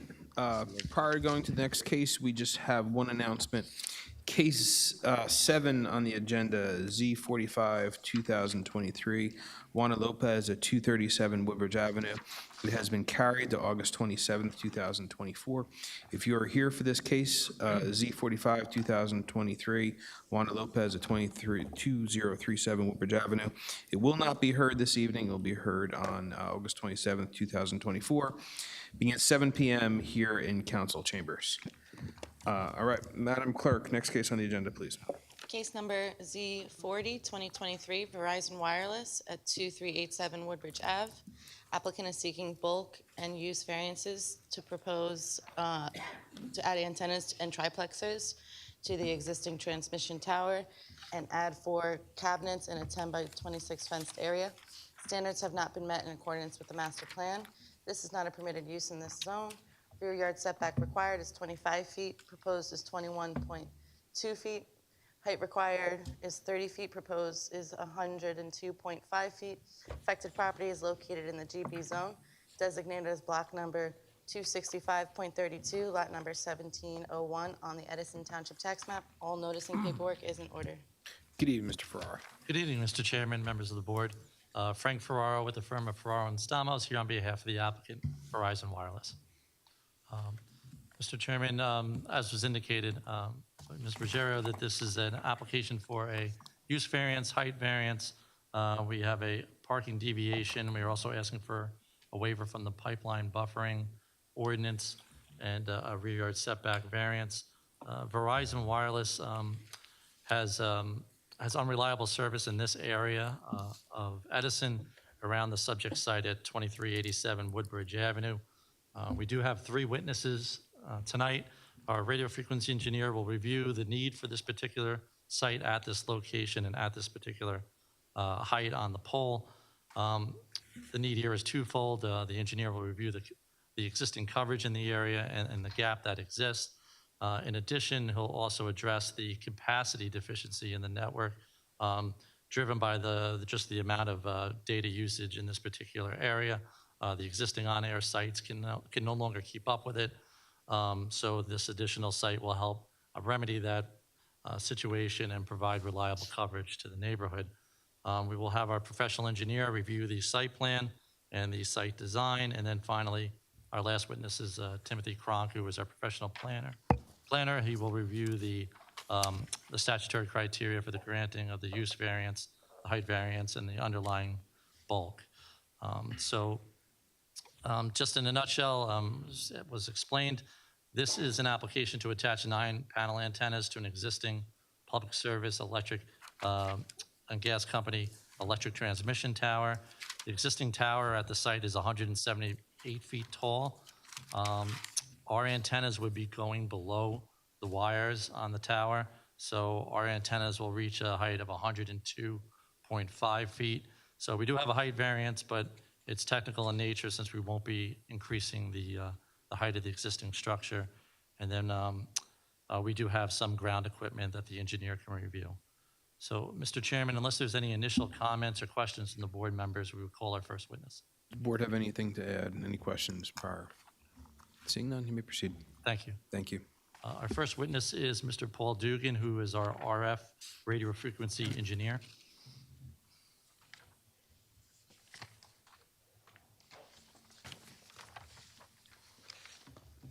Sir, would you raise your right hand? Do you solemnly swear or affirm to tell the whole truth, nothing but the truth, so help you God? I do. And state your full name for the record. You could bring the microphone closer. Sure. Yes, good evening. Paul Dugan, D-U-G-A-N. And Mr. Dugan, if you just provide the board with a summary of your background and qualifications.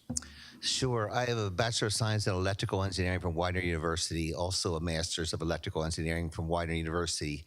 I'm a registered professional engineer in the state of New Jersey, as well as a total of 10 jurisdictions. And I have 40 years of experience in the design, performance, operation, and maintenance of wireless telecommunication systems. And your license are current and in good standing? Yes. You may proceed. Thank you. Thank you.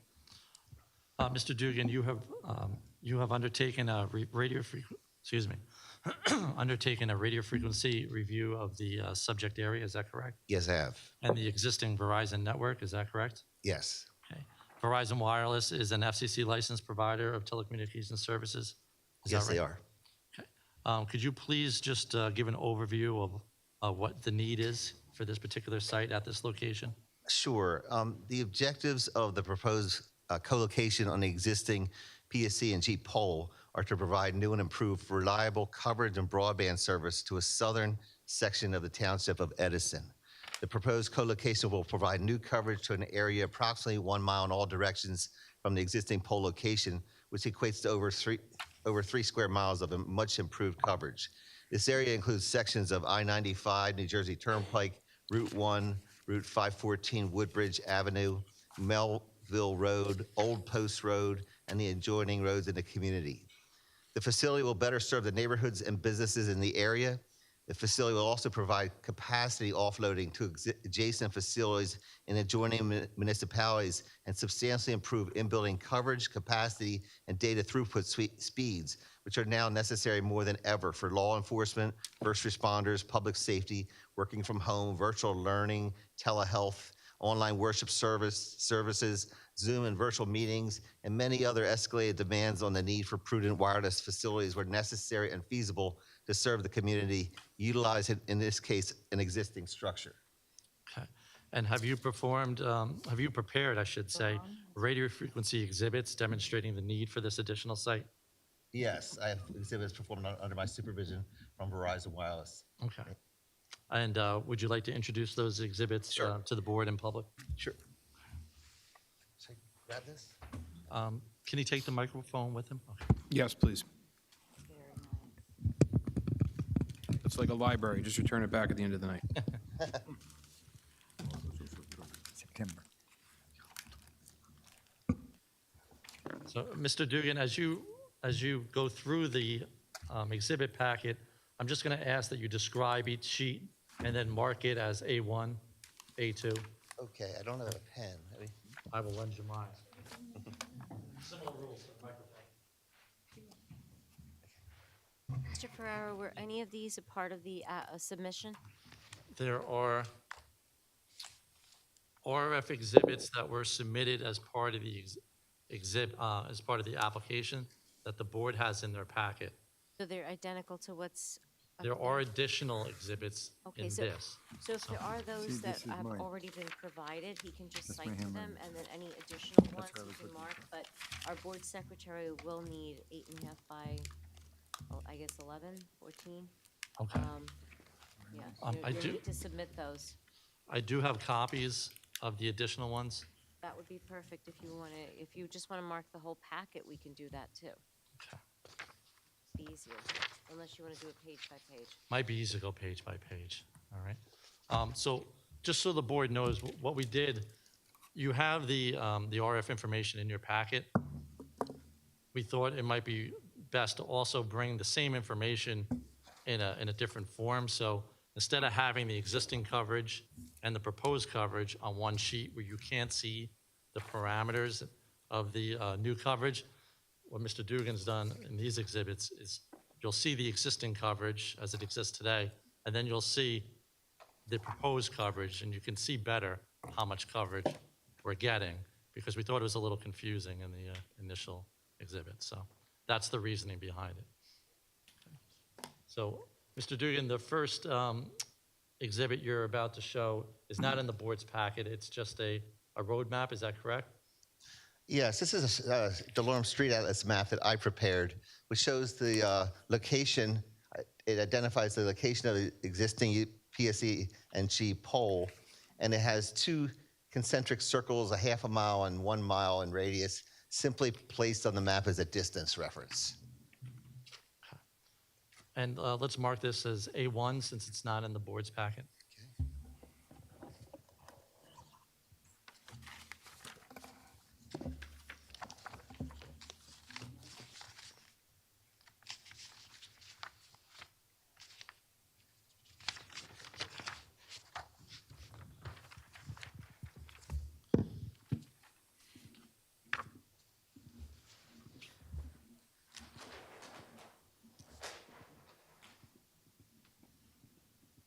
So the rest of the exhibits that Mr. Dugan's going to show are in this handout. So Counselor, would you have any objections to me marking this packet as A2 and giving it to the board members?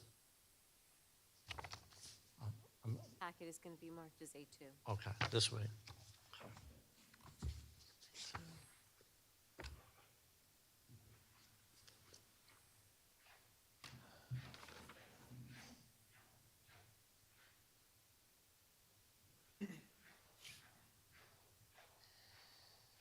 So,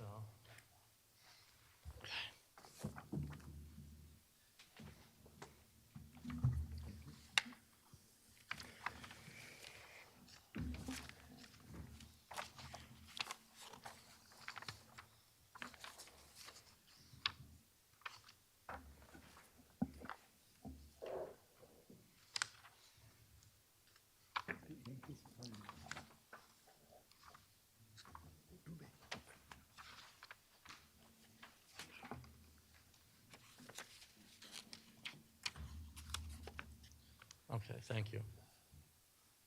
So, Mr. Dugan, starting with the first exhibit, can you please identify the title of this sheet? Sure. So should I mark it A2? All the exhibits you're about to introduce are in the packet that has been marked as A2. So let's just identify, this will be A2, Okay. and if you can give the name of the Okay. map. Sure. This Just first, so you also know, you also have a page number on the bottom you can cite to. It's page 3. Do you have, we'll mark this as A2, page 3. A2, page 3? Correct.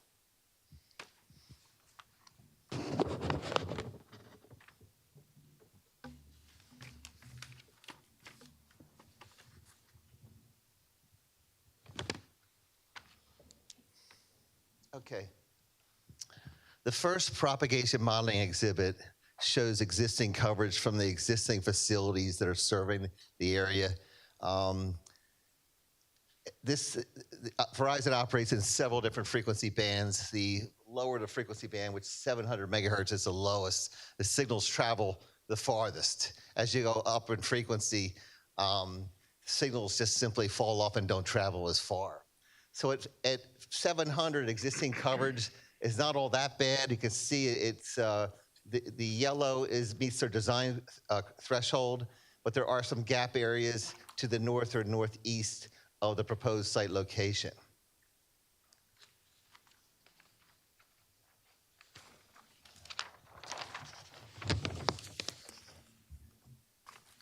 The next exhibit shows the additional coverage afforded by the proposed site subject to this application with the addition of this particular site, which is known as Edison 8.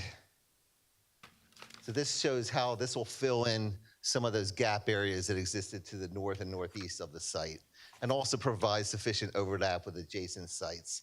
And as we'll show you a little further, how this will also offload traffic from the adjacent sites. Okay, and that is A2, page 4.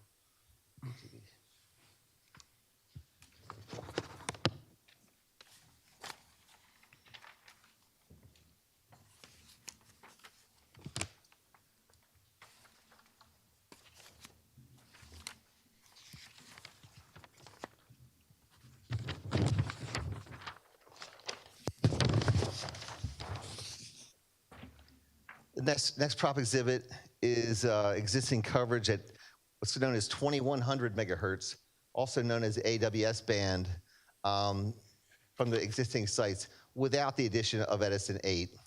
But again, the next exhibit will show you how the introduction of this site will provide that fill in that entire area that's not in green. And this is A2, page 5.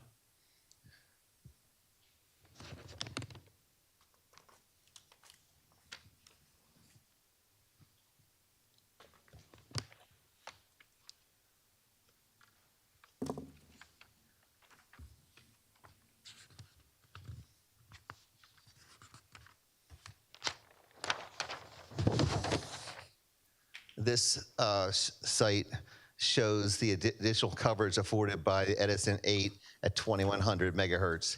As you can see, the propagation doesn't propagate as far as it did in the lower band, but it still fills in enough to fill that gap for that.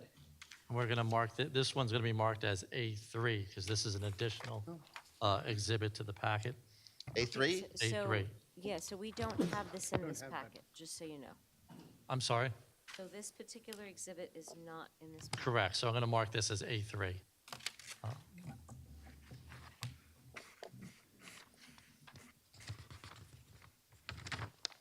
Hey, and Mr. Duca, before you go to the next exhibit, can you just identify the signal strength that's shown on this particular exhibit A3? -85, the design criteria to provide good in-building coverage and data throughput speeds. Okay.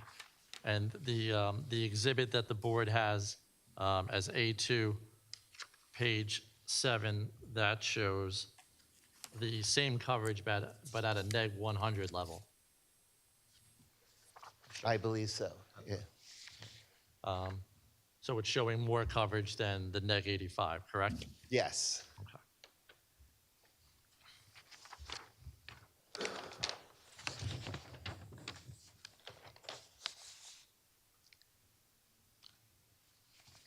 Okay, this exhibit shows existing coverage afforded at 1900 megahertz, which is a little lower than the last set, but as you can see, there are gap areas in the proximity of the site that introducing the Edison 8 co-location on existing structure will fill those areas, fill those gap areas.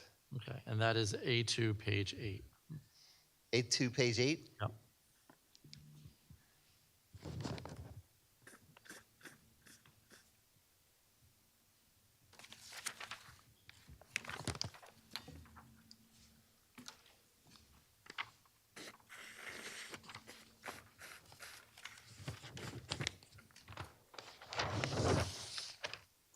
This exhibit shows the additional coverage afforded by the proposed site subject to this application on the existing structure at 1900 megahertz.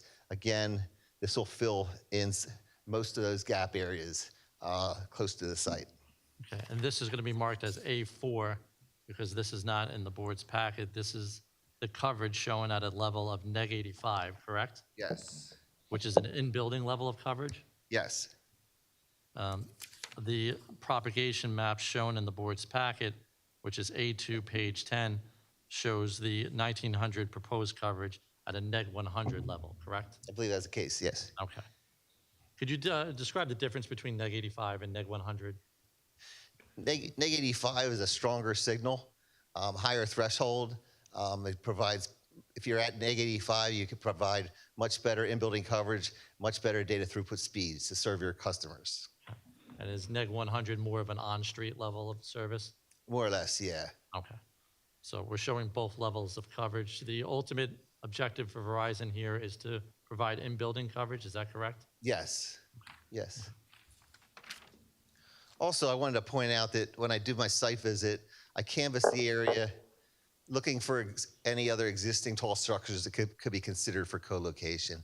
There are no existing towers in the area other than other utility poles like this one.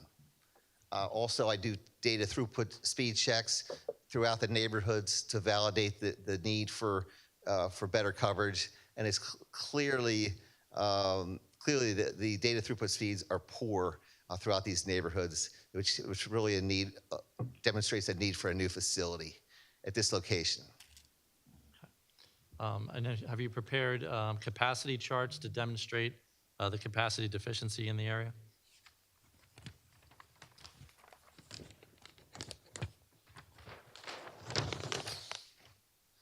Yes, I have two capacity charts, which are for sectors that are pointing towards the proposed facility location to demonstrate how the actual usage is exceeding capacity. Here's one of the other sites that's pointing in the direction of Edison 8. And as you can see, over a year's time, this is constantly exceeding capacity. The red line is the capacity level that the site can handle.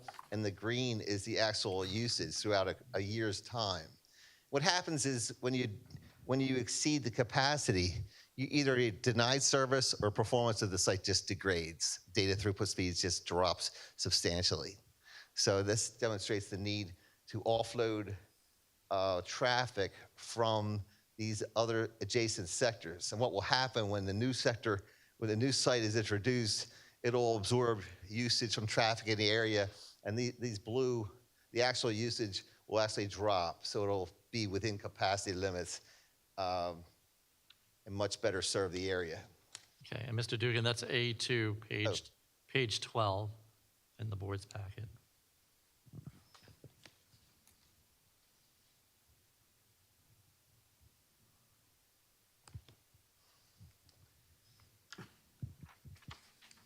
And then the final exhibit, I believe. Okay, similarly, this is another sector that's pointing in the direction of Edison 8. And as you can see, the usage, the capacity line is up here. This is over a year's time.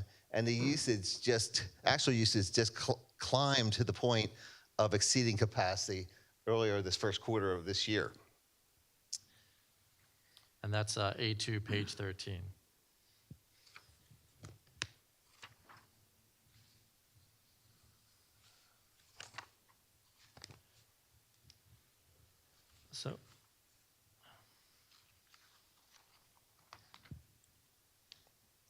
So that demonstrates the need for the site in terms of providing sufficient signal to the users that are in the Edison Township, and also providing a capacity offload to existing sites that are currently serving Edison Township. Could you just flip back to either the 1900 megahertz existing coverage map?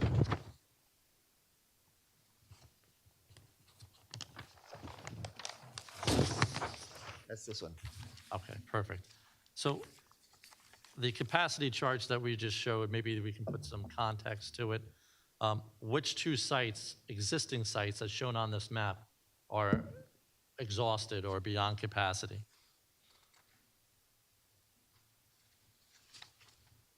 Your exhibits, your capacity exhibits show Edison 7 and Edison 4.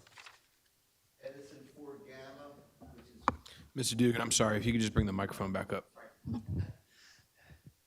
It looks like we're showing Edison 4 Gamma, which is this site to the south, and second one. Edison 7 is the other capacity chart. 7, what sector? That's beta. Yeah, so Edison 7 Beta is directed to the southeast and is overloaded. It's at capacity. This site, Edison 8, will absorb quite a bit of that traffic so that Edison 7 will not be overloaded once this site is introduced. Question, so as noted in my opening, is it possible that the exhibits can show coverage, but in fact there is unreliable service in that area because of the capacity demands? Yeah, you need to have sufficient signal, and you have to have enough channels to be able to serve your vast subscriber base. So you could show coverage, but if you don't have enough capacity, you're not going to be able to serve all your customers in those areas effectively. Okay. And is that because of the numerous ways that people utilize their phones these days instead of just making phone calls? Oh, yeah. The propagation exhibits that you prepared, were they prepared at the proposed height of 102 feet, 102 and a half feet? I know it was around 100. I don't know the exact number. Okay. Yeah. Is that the minimum height necessary, in your opinion, to provide service into this area? Yes, it is. It would provide enough capacity relief and new coverage to effectively provide the services that's needed in this area at this time. Okay. And just with respect to the site selection, correct me if I'm wrong, but you indicated that you looked in the area to identify co-location or other existing structures? Yes, I did. I canvassed the area looking for other co-location opportunities. And as I said, there are no other telecommunications towers that I've identified, but there are other utility poles in the area. Okay. And this particular site, is it centrally located in the area of need? It is. Okay. Is that important from a radio frequency perspective? Oh, very. And could you just expand on that? Sure. You don't want to be too close to existing Verizon sites and provide too much overlap. You want to be in the heart of the area you're trying to serve effectively. Lastly, is there anything that can be done at the existing on-air sites to fill this area of unreliable service? No. Those surrounding sites have been No, optimized? they've been optimized. The performance teams optimize all facilities to best serve the community. So in your professional opinion and of your years of experience, you believe this additional site is necessary to address this area of deficient service? It is, yes. Mr. Dugan, have you also done a FCC RF emissions analysis of the proposed site?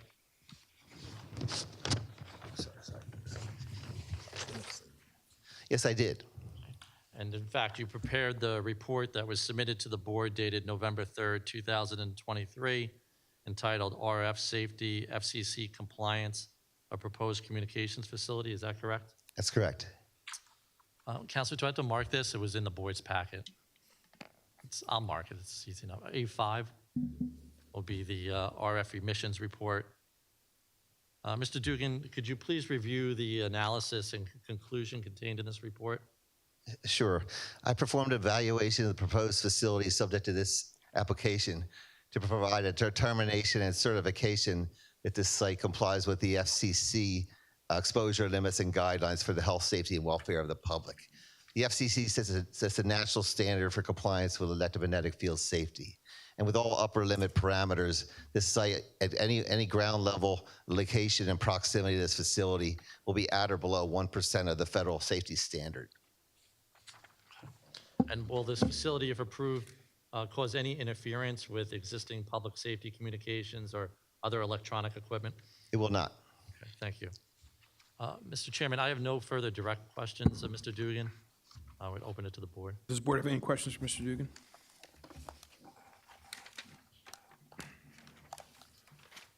Mr. Chairman? Vice Chairman? So the existing height's going to remain the same? That is correct. Thank you. Any other questions? Seeing none. Thank you very much. Thank you. Mr. Chairman, that would bring us to our next witness, Ms. Connolly, who is our professional engineer.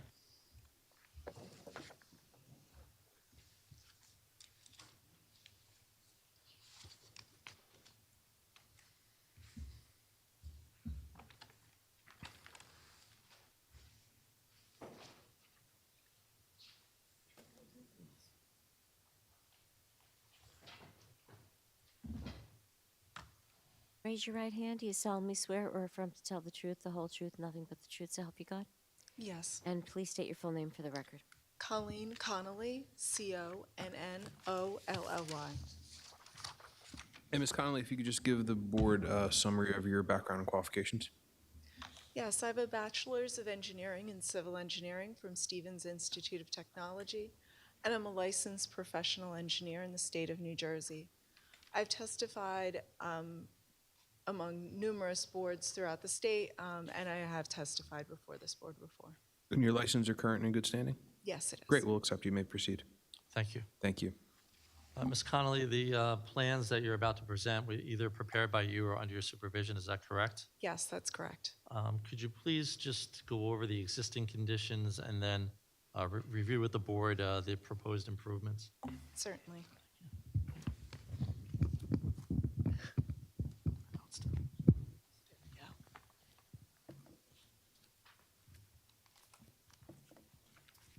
And we can maybe start by just giving the last revision date on the plans. Yes. I'm referring to plans that were produced by my office. The last revision date was 11/13/23. Okay, and we'll mark the plans collectively as A6. If you can just refer to the sheet number that you're reviewing, that would be helpful. Okay. First, I'm just going to look at sheet Z3.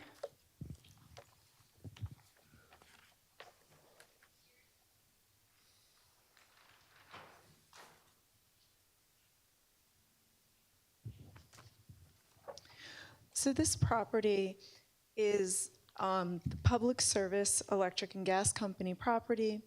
This is referred to as Pole 3/10-2. It's an electric transmission pole for part of the PSE&G Metuchen-Trenton right-of-way transmission line. On this property, there is an existing monopole-style transmission tower, which is 178 feet tall. And there's also an existing lattice-style transmission tower on the same property. The property is encompassed in the 100-foot PSE&G right-of-way, and it is located at the intersection of Gurley Road and Woodbridge Avenue. This is in the G-B General Business Zone. And I'll go into what we're proposing. Now I'm going to refer to an elevation view.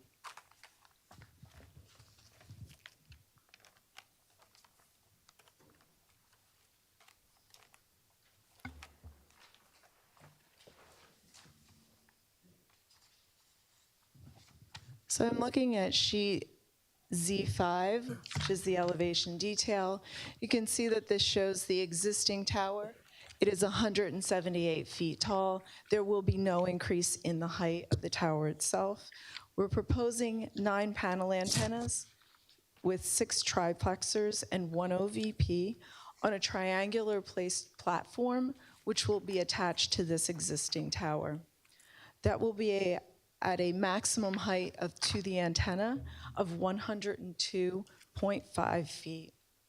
There will be 13 cables that will be routed from this antenna at the 102 feet down to a compound that will be placed at grade. Just going to switch one sheet to go over what's on the ground. I don't have that back.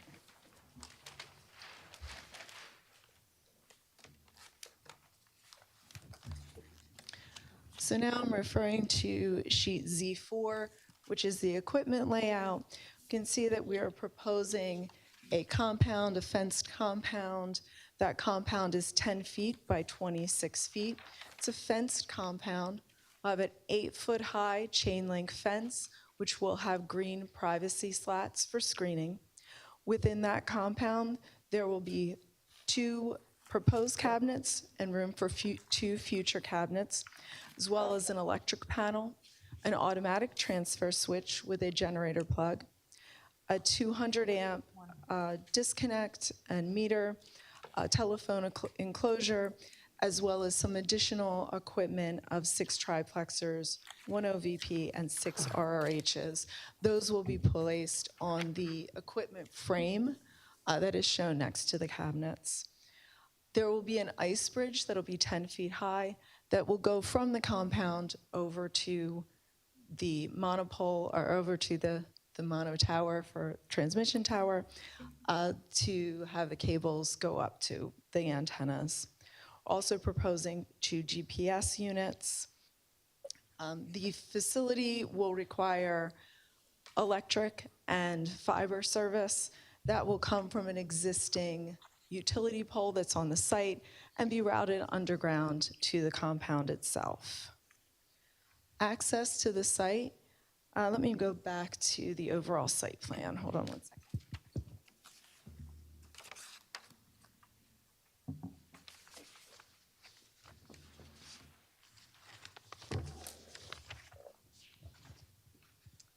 Now referring back to sheet Z3, the overall site plan. So access to the site will be via an existing depressed curb, which is off of Woodbridge Avenue. There will be no additional parking or driveways proposed as part of this application. In addition, there will not be a permanent backup emergency power generator proposed. That's because PSE&G will not allow us to put that within the right-of-way. They will, however, allow us to put in a generator plug that will allow, in the case of an emergency, for Verizon to bring a roll-up generator and plug it in to service the site.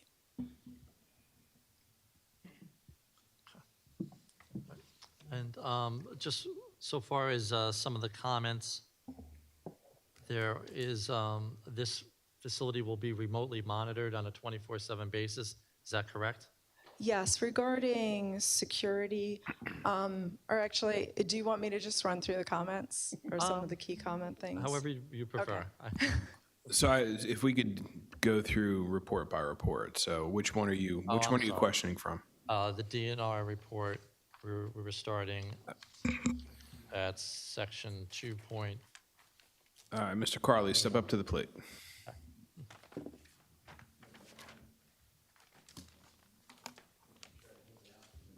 To our February 28, 2024 first review report. Section 2 starts the commentary about the site plan from us. So I think it's the intent to go through that report for the board. Am I correct? Correct. Okay, thank you. Yes, there was a question regarding security. So the site will not have any cameras associated with it. It will, however, be remotely monitored. That's monitored 24/7. And the fence will be locked for security purposes. There was a question regarding screening. The compound will have an 8-foot tall fence with security slats. That will cover or be taller than any of the cabinets that are proposed. It will also be higher than any of the equipment that will be on the rack. What will extend above that fencing will be the cable bridge, which is what takes the cables from the compound over, and also the GPS units will extend above. That would be more like fence post sticking up within the compound, and that's where the GPS units are attached to. The plans have been sent to the fire department and also to the police. They did not have any comments. Regarding lighting, there will be no lighting within the compound, no security lighting. There will also be no lighting on the tower itself. That's not required by FAA. Landscaping is not allowed by PSE&G within their transmission right-of-way. That's as per the Board of Public Utilities. So we are asking for a waiver regarding landscaping and tree replacement ordinance. There is really no landscaping or trees on this site, and as such, none will be cut down for this installation. A passing structural analysis for the tower will be supplied to the building department as this goes to building permit. And just to discuss a little bit about access and monitoring, the site will be accessed by technicians approximately once per month in the event that there is anything that has to be maintained or taken care of at the site. Again, it's monitored 24/7, so they will know that there's an issue and then dispatch a technician to the site. That technician will access via Woodbridge Avenue. There is a depressed curb, and they would be parking within the site itself. We are not calling for an additional parking space. This is a passive use, unmanned, and really has no traditional site plan issues. There will be limited traffic, just one technician a month. We do not require any water or sewer service, no odor, smoke, glare, or dust associated with it. Noise levels will be within ordinance requirements.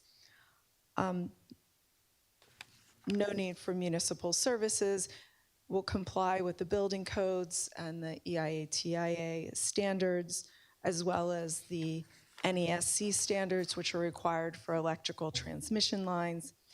No garbage or refuse will be generated. There are no wetlands on the site and no floodplains, and no signage is required with the exception of the FCC required warning signs. No easements or covenants are in place that will restrict the usage, and there are no real drainage impacts. Stormwater management will be complied with. The overall disturbance will be less than 5,000 feet, so we will get an exemption from soil erosion, the soil erosion district. And I believe that covers the letter. Mr. Carley. I think Ms. Connolly touched on those points from my review that requested testimony. There are some administrative items in section 9 of my report that we look for the applicant to address if the board looks upon the application favorably. Thank you. Yes, and Verizon will comply with the items that you had on the administrative side there. All right.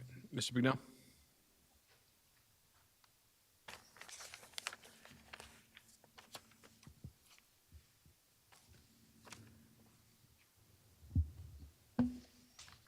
Yeah, thank you, Mr. Chair. I believe testimony was provided pretty much for everything that we had asked for as well already. I just wanted to confirm that a technician, when they would pull up on site, there would be no designated parking space. They would just pull up and park on the site through the existing access driveway. Exactly, within the grassed area. Okay. And then again, just to confirm, for our item 11G, our office recommended wireless telecommunication facilities to be equipped with emergency generators. You testified that a permanent one is not allowed by PSE&G, but I believe you said a roll-up would be provided? Yes, they would let us put in a generator plug, which would allow them to bring a temporary generator on site. Thank you very much. That's all I have. Thank you, Chairman. Thank you, Mr. Bugnell. Does the board have any? There's one item that I just want to make sure that we discuss is regarding a waiver of the gas transmission lines. There are 2 transmission lines that are on the site. What we will have is an operator from that transmission line on site when any excavation, any ground disturbance is happening. That will be hand dug just to make sure we're in compliance with the gas company requirements. Thank you. Thank you. Does the board have any questions for Ms. Conley? Seeing none. Thank you very much. Thank you. Mr. Chairman, that brings us to our final witness, Tim Kronk, who is our professional planner.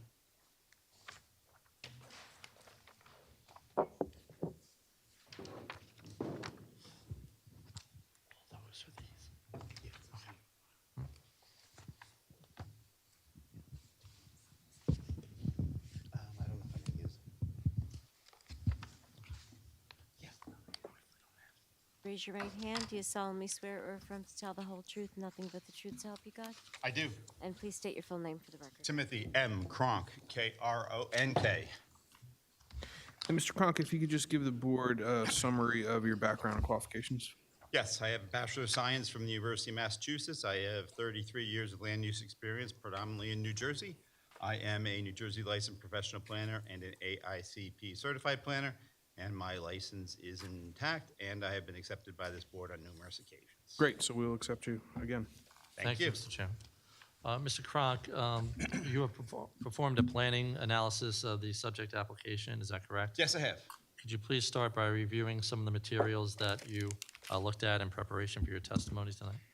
Yes, I reviewed the application, I reviewed the plans, I reviewed the professional reports, reviewed the municipal ordinance, municipal master plan, visited the site on several occasions, including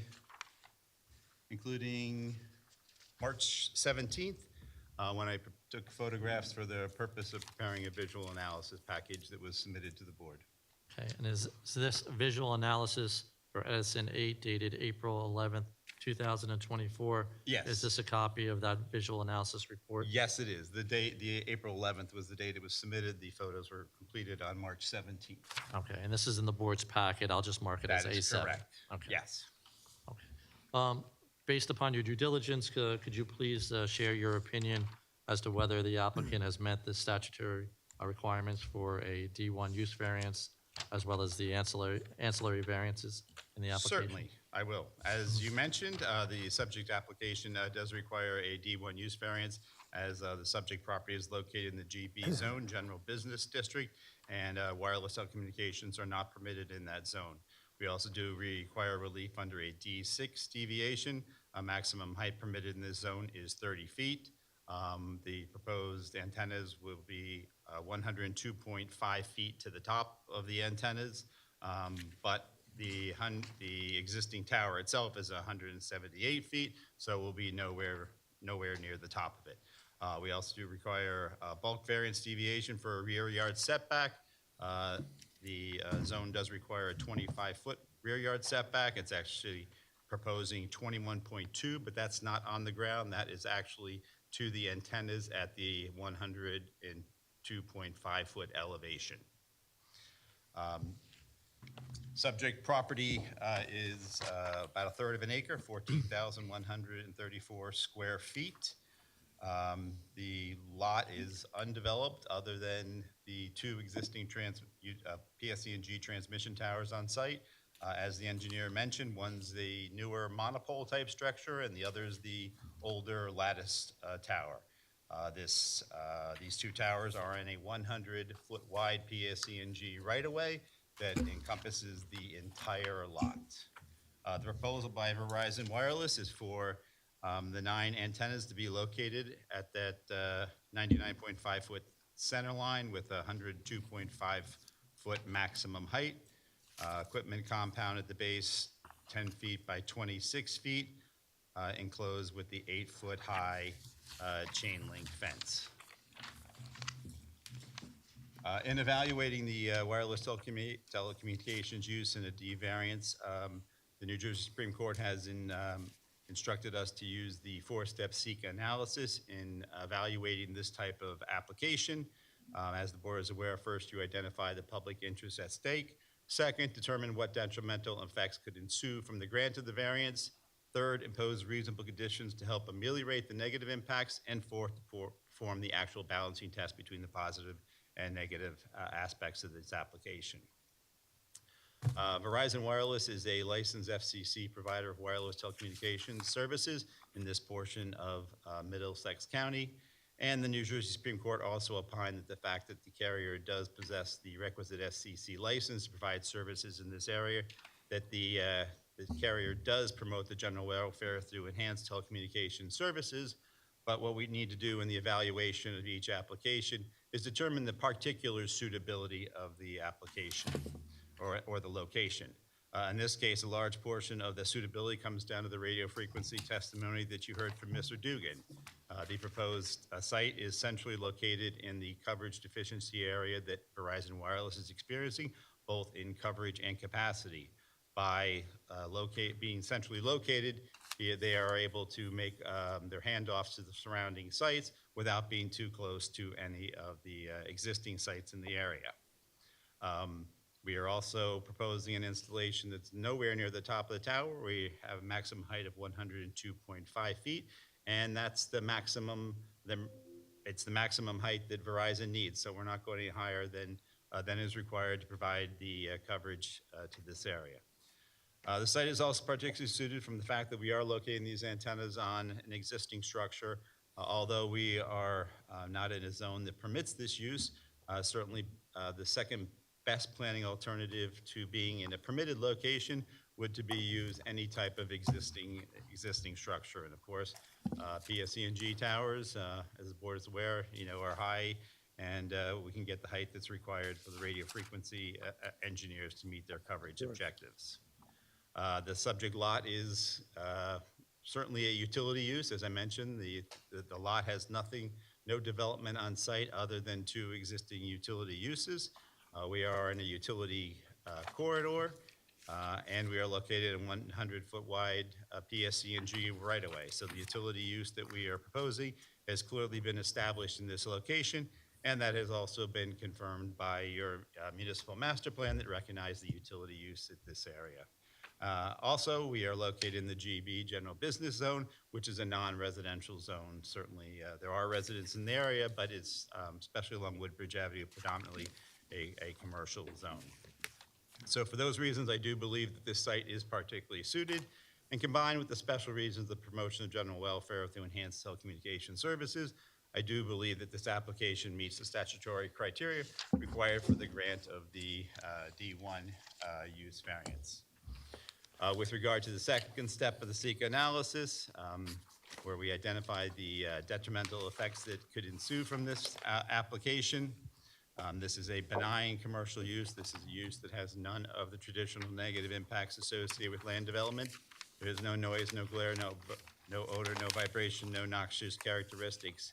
This is an unmanned facility, and it'll be visited approximately once a month by a technician who will spend a couple hours on the site and leave.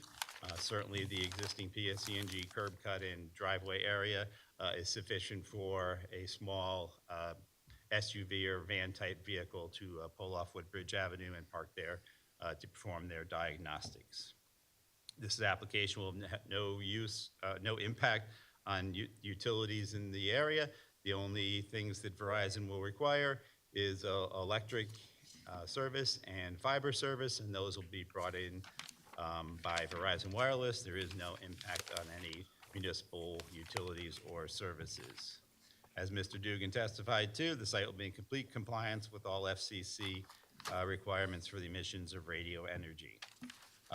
In terms of negative impact associated with these types of applications, a large portion of that comes down to the visibility of these installations. And that is the reason that we did submit the visual analysis package, which is now marked as A7. Mr. Chairman, I have those same exhibits on boards. If you'd like me to run through the exhibits, or Oh, what? Mr. Chairman.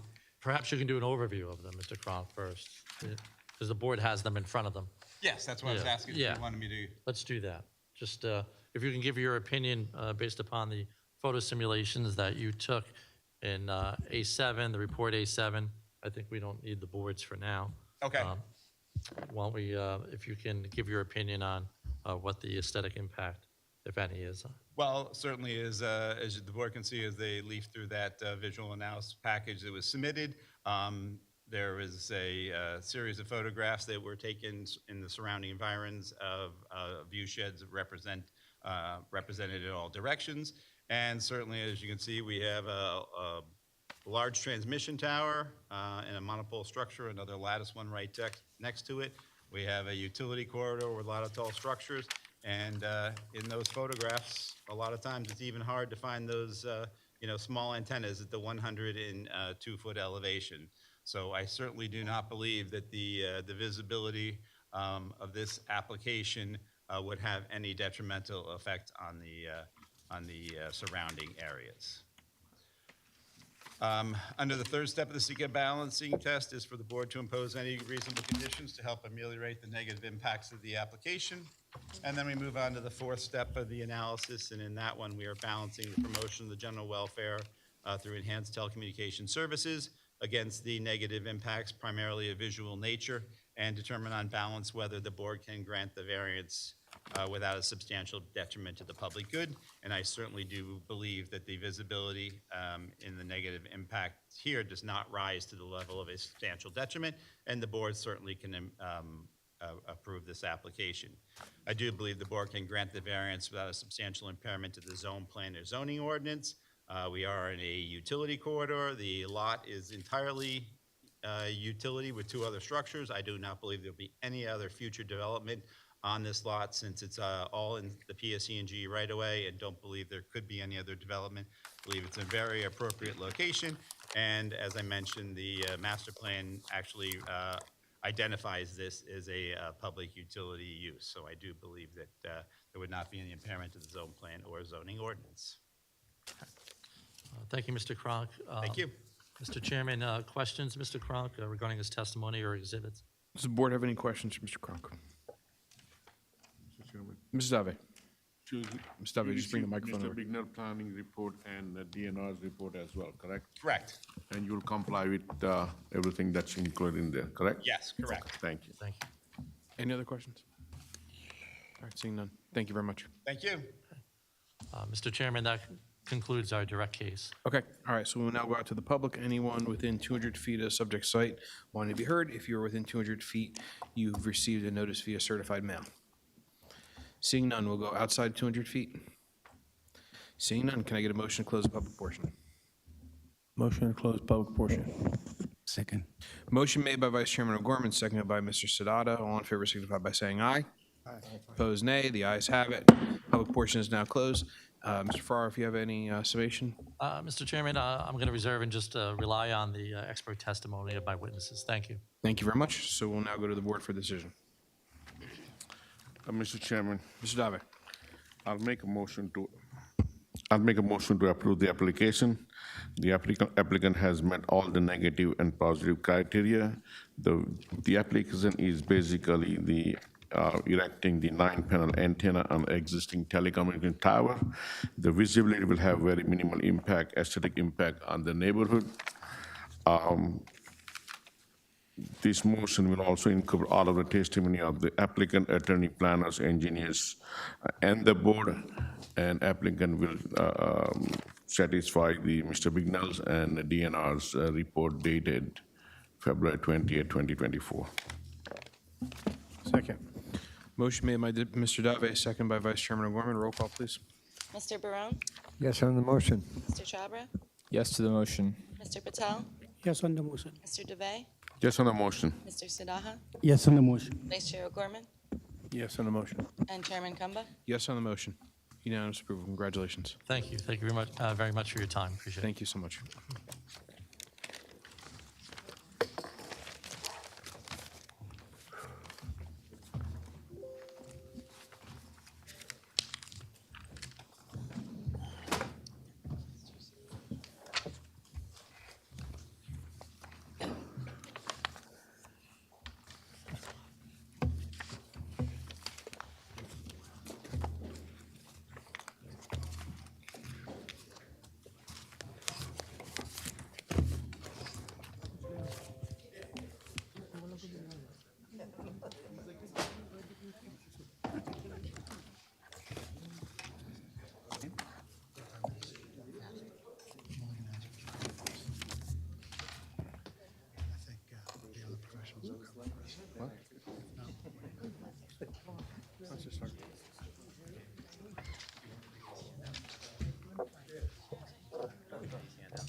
It's August 27.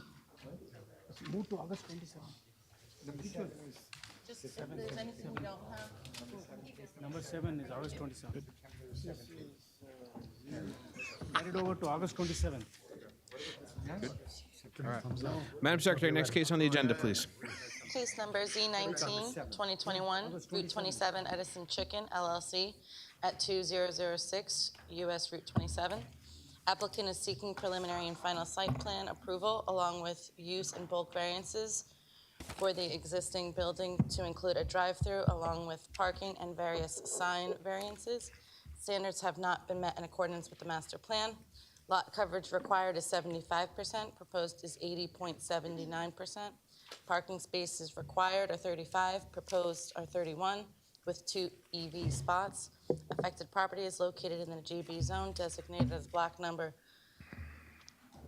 1131, lot number 23.13 on the Edison Township tax map. All noticing paperwork is in order. Good evening, Mr. Lansky. Good evening, Mr. Chairman. How are you? I'm well. Just to note, so, we usually go till about 10:30, but at least this way we can get the train moving down the track and see where we're at. We're going to go as fast as we can to get through our application. Thank you, Mr. Chairman, members of the board. Very briefly, this is an application to renovate the former Pizza Hut location, which is located right on 27 nearly across the street from the municipal complex. With me this evening to discuss this application is a representative of the applicant. I also have the engineer, the architect, traffic, and planner. So there's a total of five people that will be presenting. I would also mention that we have met with the Technical Advisory Board several times, and we've revised the plans to accommodate what we believe is all of those suggestions and recommendations.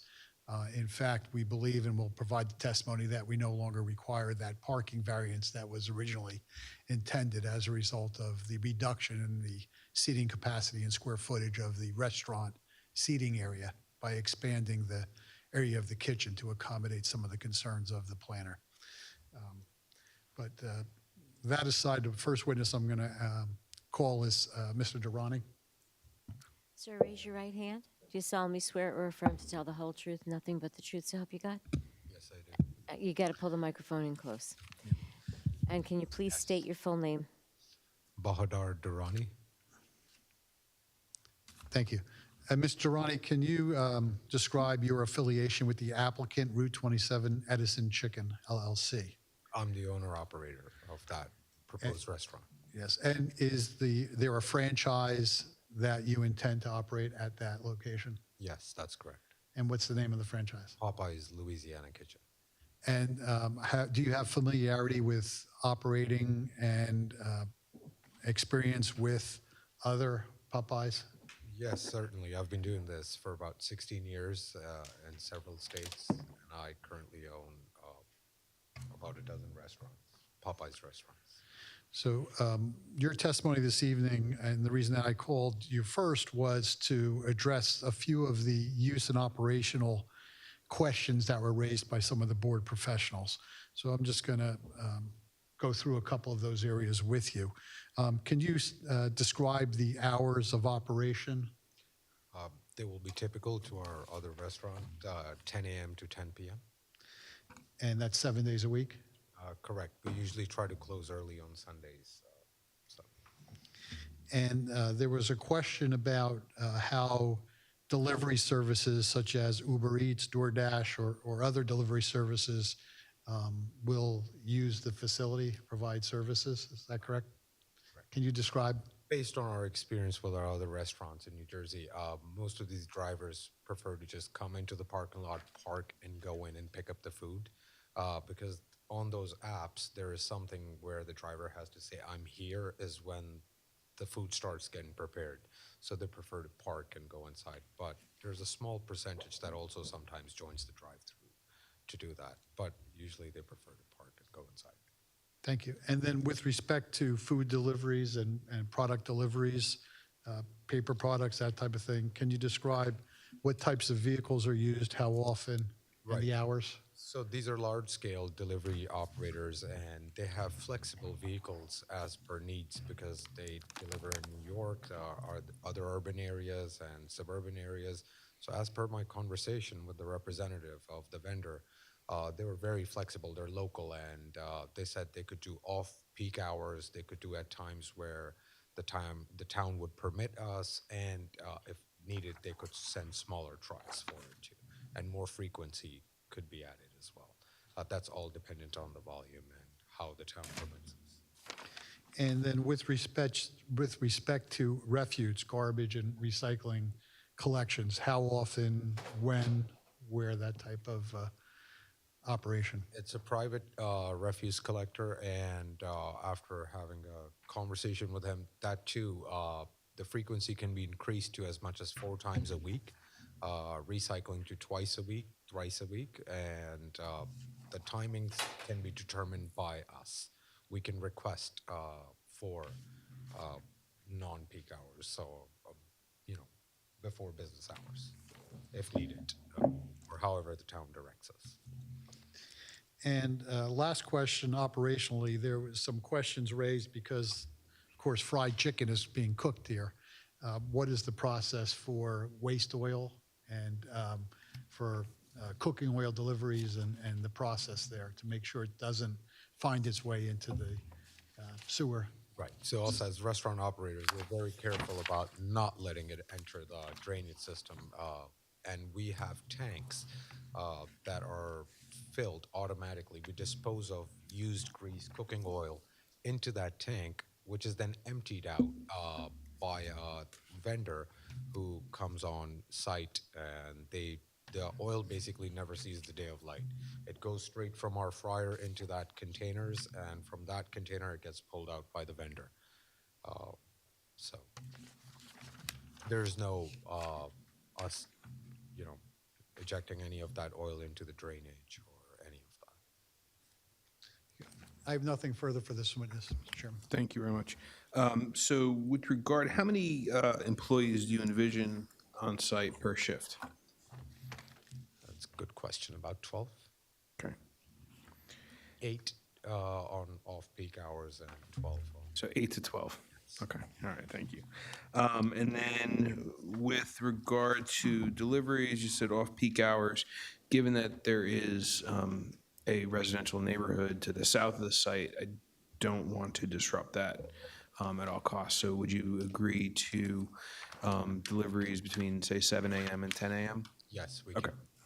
And then, if so approved, with regard to refuse pickup, would you agree to the same condition between 7 a.m.? Okay. So it'd be between 7 a.m. and 10 a.m. Okay. And then the number of seats inside? The architect will testify, Okay, but we'll get the to that. number's 8. The number's 80. Boom, okay. To answer your question. Okay, all right. All right. And then do you have it from your previous experience, do you have a percentage of how many customers are eating in versus how many are going through the drive-through?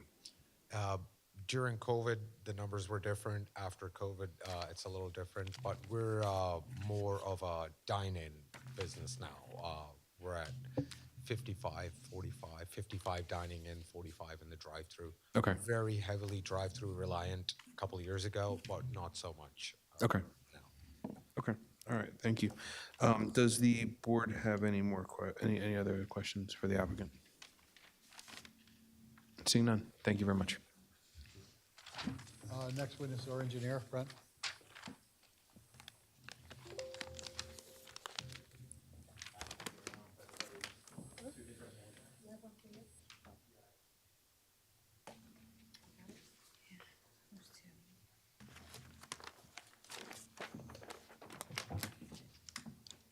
Raise your right hand. Do you solemnly swear or affirm to tell the whole truth, nothing but the truth, so help you God? I do. And please state your full name for the record. Brent Pappy. Mr. Pappy, if you could just please give the board a brief summary of your qualifications and background. Yes, I have a Bachelor of Science in Civil Engineering from Rutgers College of Engineering. I'm a licensed professional engineer in the state of New Jersey. I'm also a certified municipal engineer in the state of New Jersey. I've been practicing for over 25 years. I've appeared before this board, as well as Woodbridge, Metuchen, New Brunswick, and many other boards. And I also served as the planning board engineer in Spring Lake Heights for 5 years. And your license are current and in good standing? Yes. All right, so we'll accept you. Thank you. Thank you, Mr. Chairman. Mr. Pappy, were you engaged to prepare the site plan for the applicant? Yes, I was. And I'm going to let you describe the current conditions and. Sure. And I believe we may need to mark the drawing that you've provided. Yes, the handouts, I have a color rendering of the site. It's a color rendering of the site plan that was submitted to the board with the application. So that'll be marked A1. And I also have a. Well, before you mark it, the site plan was already submitted previously, right? Yes, And this is just a color colorized rendering. rendering? It's just color So we're rendering. going to mark that as A1. Okay. I also have an aerial map of the site showing the site existing conditions surrounding, so that might be A2.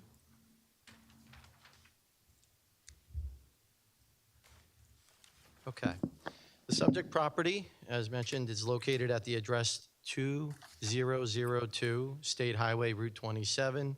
It includes lots 23-A2, 24B, 24C, and 25 within block 1131. The total area of the site is 30,810 square feet, .707 acres. The property is rectangular shaped, mid-block lot with 237 linear feet of frontage along Route 27, which is also New Jersey State Highway. The site is presently developed as a Pizza Hut restaurant with a vestibule facing the highway and a pickup window at the rear of the building. There's one point of vehicle access along Route 27, and there's an existing concrete dumpster pad at the rear left corner of the lot. Majority of the site is covered by pavement. There's currently 50 parking spaces on site, and there's also an existing pylon sign at the property frontage which faces toward Route 27. The aerial map that I had handed out depicts the approximate property boundary in yellow, as well as the current site conditions and the surrounding buildings. The site's located in the G-B General Business Zoning District along Route 27, which has 4 vehicle lanes, 2 in each direction, north and south. There's a PNC Bank bordering the lot to the northeast, which also has a driveway entrance along Route 27. That's just beyond the subject property. There's also a 1-story apartment building bordering the property to the southwest with residences backing to the south. Across the street, there are professional offices as well as the Edison Fire Department. From the image, you can see the extent of pavement. You could also see the roofed areas on the site, and you can see the concrete pad where the dumpsters are currently located at the back of the site. It's also important to note on the aerial image the location of the existing parking spaces facing the rear of the lot, where there's an existing retaining wall and with a board-on-board fence atop that wall. The wall and fence are on the subject property, and they're set back approximately 1.5 feet from the rear property line. The color rendering that was submitted also as a handout it shows what the applicant's proposing, which is a renovation of the existing restaurant with a footprint area of 3,538 square feet to a Popeyes restaurant with a drive-through window at the rear. The proposed 10-foot wide drive-through lane at the rear is at the rear of the building, just ahead of where the existing pickup window once was. There's also a pre-menu board at the drive-through entrance within the curbed island, and a full menu board at the rear of the restaurant, which provides enough space for 8 queued vehicles before the pickup window. There's additional 3 more vehicle spaces between the menu board and the pickup window. So there's a total of 11 queued spaces. There's also a separate 10-foot wide escape lane, which runs directly alongside the drive-through lane, and it's for exiting whenever needed in case of not wanting to wait through the drive-through. The applicant has already obtained an NJDOT letter of no interest, which identifies the exit drive will be a right out only. They have recently obtained a separate NJDOT permit for the replacement of the concrete driveway apron and sidewalks along the highway frontage, which was a request of the board professionals in our tech meetings. A copy of those DOT permits and documents have been submitted to the board and with the application. Following our technical review meetings with the town, it was recommended the applicant create a landscape buffer that's between the residences at the rear of the property. This area is shown in light blue on the color rendering. It's 15 foot wide and consists of river stones with a mix of shade trees and shrubs right up against that existing retaining wall. The trade-off for providing this landscape buffer was the loss of 19 existing parking spaces. The site plan depicts 31 proposed parking spaces throughout the site, 2 of which are ADA accessible, and there are 2 electric vehicle kiosks. One is directly near the ADA, and there's another one near the curbed island. It might be a little hard to see on the color rendering, but it's in that curbed island. Based upon the Township Ordinance Section 37-60.3, the minimum number of parking spaces required for a restaurant is 1 space for each 3 seats, or 1 for each 50 square feet of retail space, excluding kitchen and utility rooms, whichever is greater. Therefore, the total of 80 seats within the restaurant divided by 3 equals 27 spaces, and 1,270 square feet of retail divided by 50 equals 25 spaces. So the parking requirement that we calculated was taking the greater of those two numbers, 27 minus the 2 electric vehicle parking, calculated to be 25 required parking spaces for the project. There's a dedicated refuse enclosure at the same location as the existing enclosure towards the rear left corner of the property that's accessible for the refuse trucks and the restaurant's main refuse doorway just off the easterly side of the building, which is the kitchen. The enclosure will be constructed of concrete block with veneer to match the building's exterior, and will have 2 solid gates that are self-closing. The enclosure size is 24 feet by 11.3 feet, and based on similar restaurant uses, it'll house 2 7-yard containers, 1 for refuse, 1 for recycling. And as testified just now by the applicant, the refuse will be by private hauler 2 times per week between the hours of 7 and I believe 10 a.m. Prior to business opening. All loading will be during off-business hours, again, between the hours of 7 a.m. and 10 a.m., as just testified by the applicant, at the west side of the building where there's a proposed striped loading zone. Similar to the current loading operation at the Pizza Hut, the tractor trailer would pull up to the front of the building, K-turn back into the loading zone, and then unload, and then pull straight out to the road. Since the employees will be parking at the rear along those parallel parking spaces, the entire middle area will be clear of any vehicles and clear for the operation.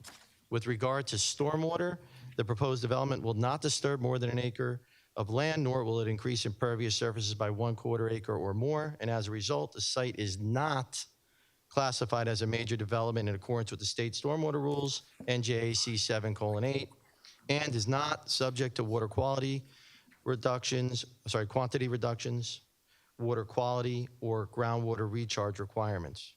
By the request of the board professionals and the Tech Review Committee, we provided a stormwater report which demonstrated that there's a net decrease in the amount of impervious surfaces for the site of 2,697 square feet. That's when we added that landscape buffer at the rear, which it resulted in a net decrease in the peak stormwater runoff rates from the existing condition. To ensure the site drained properly, the applicant, and to make it safer for pedestrians, the applicant's proposing an on-site stormwater collection system to catch some of the roof runoff and pavement runoff, rather than just allowing it to sheet flow over the pavement as it currently does today. The new system will connect directly to the back of the existing storm inlet, which is located on site near the front of the property. By request of the board engineer, we've added a note to the drainage plan requiring the contractor to inspect, clean, and repair the existing inlet and pipe as part of the project to ensure it functions properly. The applicant's architect, who is here to testify, has evaluated the existing utilities serving the existing building, existing restaurant building, that is, and they will continue serving the new restaurant. No new utilities are proposed, and the applicant agrees to perform the video inspection of the sewer service as a condition of approval. The applicant's architect has also confirmed that the fire suppression system is not required for the building based on its size, and therefore a separate fire service lateral will not be required. That was one of the comments in the engineer's report. The architect will further explain how the building will be protected in his testimony. In addition, the Edison Township Fire Station is located across the street from the subject property, and there's a fire hydrant also located across the street.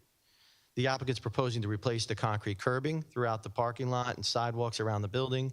Pavement will be milled and overlaid toward the front of the site and completely replaced at the rear from the saw cut line to the back. There'll be minimal, if no filling activity, since the site's mostly paved, and the applicant agrees to submit proof to the township for any soil imported when required. The proposed site lighting will consist of pole-mounted LED light fixtures throughout the parking areas.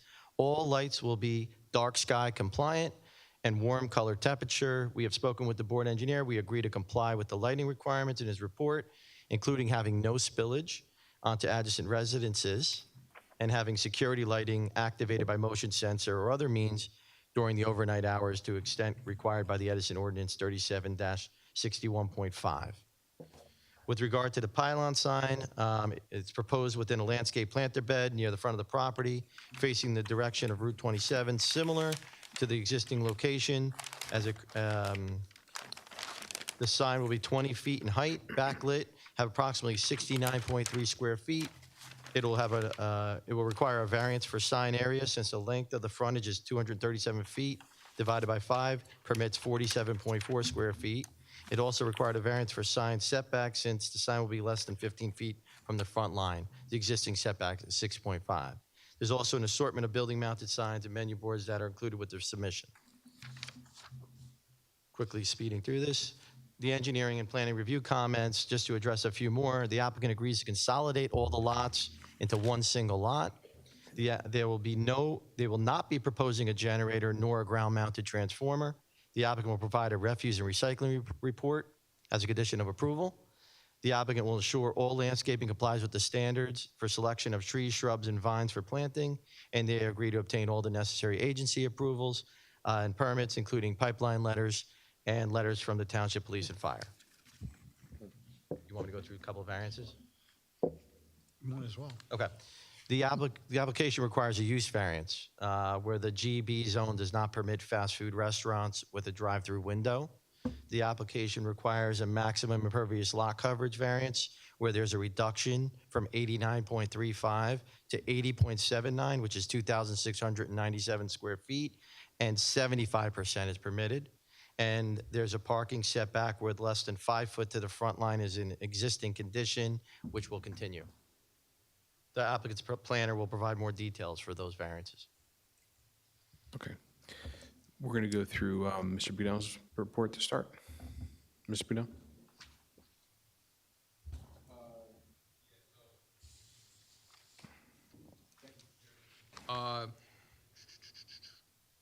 As long as they agree they can address everything in our letter, they pretty much addressed all the testimony points. And then I know you were talking about the lighting. Just confirm as a condition of approval, the light should be lowered after closing at night. I know you had suggested that there would be the security lighting on timers, motion sensor. Right. I think the applicant has no issue with agreeing to the requirements in your review report. And the security lighting comment, I think, came from one maybe from the engineer's report. Okay. I want to testify about the request for a waiver of pipeline work. I'm just going to provide it. You provide? Yeah. You're good, Mr. Boudin? Yes, thank you. Thank you very much. Mr. Carley? Thank you, Mr. Chair. As Mr. Olonsky stated at the outset, this application has been pending for the last 3 years. And so Mr. Pappy and East Point Engineering have had the opportunity to receive a fair amount of commentary from Mr. Bignell's office and my office. And we have a third review dated April 24th, 2024. And you can see by the strikeouts and the bolds there that Mr. Pappy has addressed most of the comments in that report. Those comments that elicited testimony, he's touched upon. And so I have no further comments other than looking for the applicant's assurance that those administrative items and those minor plan revision items that the report calls for are addressed if the board looks upon the application favorably. Which we fully intend to do. Thank you. Absolutely. Addressed. Thank you. Thank you very much. All right, we'll now go to the board. If the board has any questions for Mr. Pappy. Actually, I have one question. So on the on your detail for the drive-through, there is a vehicle. So the entrance to the drive-through, you have a vehicle image, and then you have an out arrow. Oh, there might be some arrows there from the existing condition. Okay. So the darker arrows that are fully solid, the black arrows, those are the ones that are proposed. The lighter colored ones were from the base map. There was an existing condition there. Okay, all right, that's clear. I just want to make sure we're not rolling traffic out of the drive-through. Okay, that is all I have. Thank you very much. Thank you. Thank you. Our next witness is our architect. Thank you, everyone. Jeremy?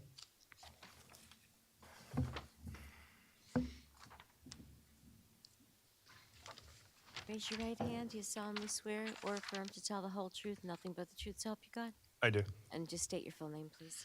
My name is Jeremy Danley. I'm a senior project manager Albert Taus Architects. I'm a licensed architect in Pennsylvania. I have presented in front of boards in New Jersey previously, and they've accepted my testimony. I've got my Bachelor of Architecture from New Jersey Institute of Technology, and I've been in the field of architecture for the past 18 years. So you're licensed in Pennsylvania? But I'm licensed in Pennsylvania. I'm under direct supervision of Albert Taus, who is licensed in New Jersey, and he's the architect of record for this project. Okay, all right, so we'll accept you. And both of our licenses are in good standing and condition. Great, thank you very much. You may proceed. Yeah, and you're familiar with the Popeyes franchises? I've been working on Popeyes for the past 16 years, yes.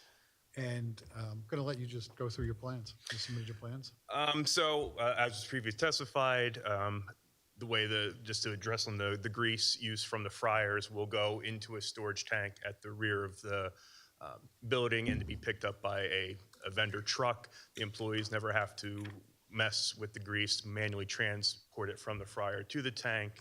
And as I said, it never sees the light of air, so it doesn't have a chance to get into the drains and stays out of the municipal system. We have had to update our kitchen based on providing additional stacking from where we previously had the drive-through pickup at the middle portion of the rear.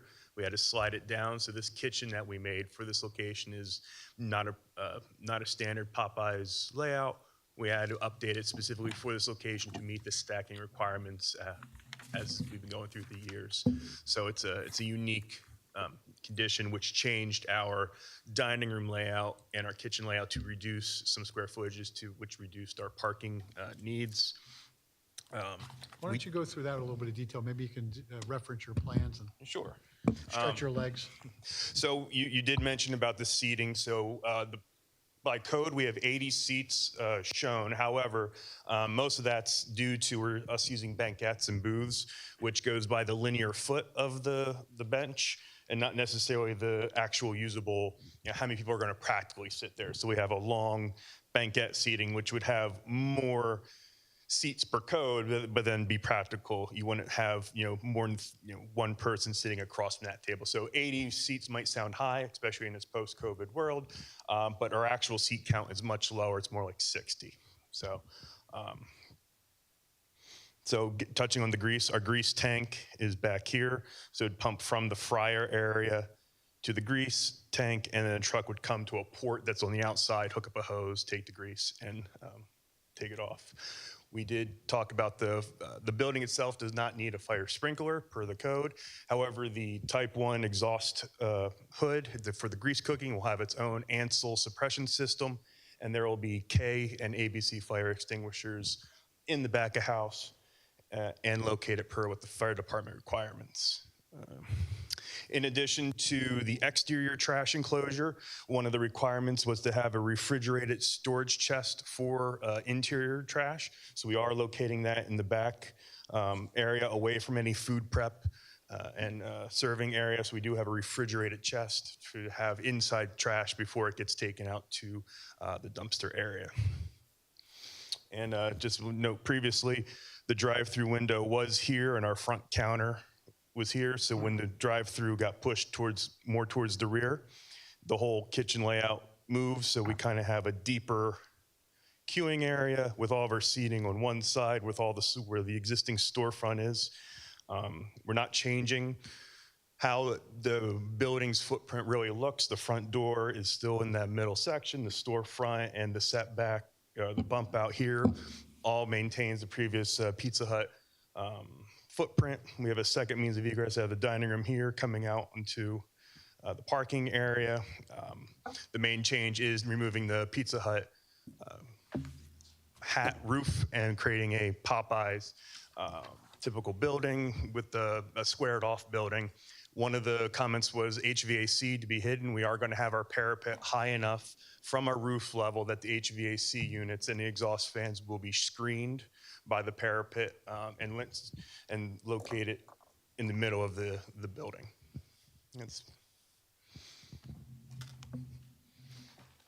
Okay. There were some comments by the professionals that I don't know if you've addressed them all. I'm just going through my notes here, but perhaps if you want to address them, is there anything else you want to add? No, I think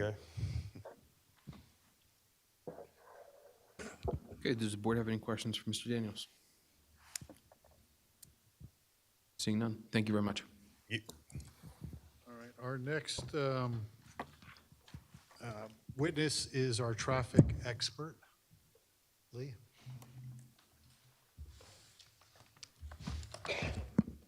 You solemnly swear or affirm to tell the whole truth, nothing but the truth, so help you God? I do. And state your full name, please. Lee, middle initial D as in Daniel, Klein, K-L-E-I-N. I'm a professional engineer in the state of New Jersey. My license is current and in good standing.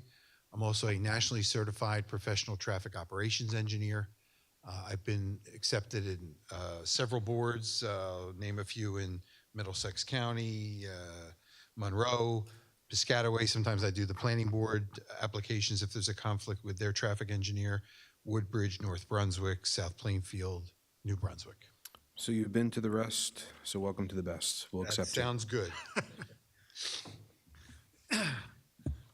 So I think, okay. No, I was just going to briefly, so in this application, because it's on a state highway, there have been state permits issued after a review of the traffic studies. Is that correct? That's correct, yes. And so they've addressed the traffic counts and other data that's already been provided and have issued permits of or letters of no interest? That's correct. October 8th, 2020 is a letter of no interest we received from NJDOT. And subsequent to that, the plans were submitted to modify and allow for the curbing and sidewalks that were in disrepair along the highway to be replaced, and those have also been approved. That's correct. And that permit, I believe, has an extension now through August of next year, 2025. And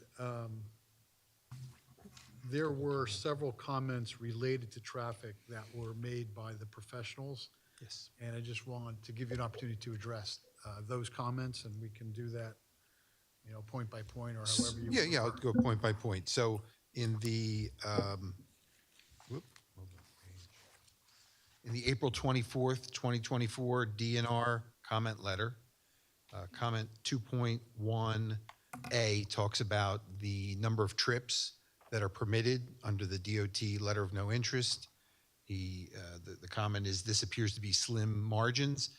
However, if we were to be one trip over that additional 100 trips per peak hour, then we wouldn't be able to get the letter of no interest. So whether we're one under or 50 under, we're still allowed to have the letter of no interest. We also, there's some comments about the movements of traffic, and it says that the applicants agreed to make it a right-in, right-out only driveway.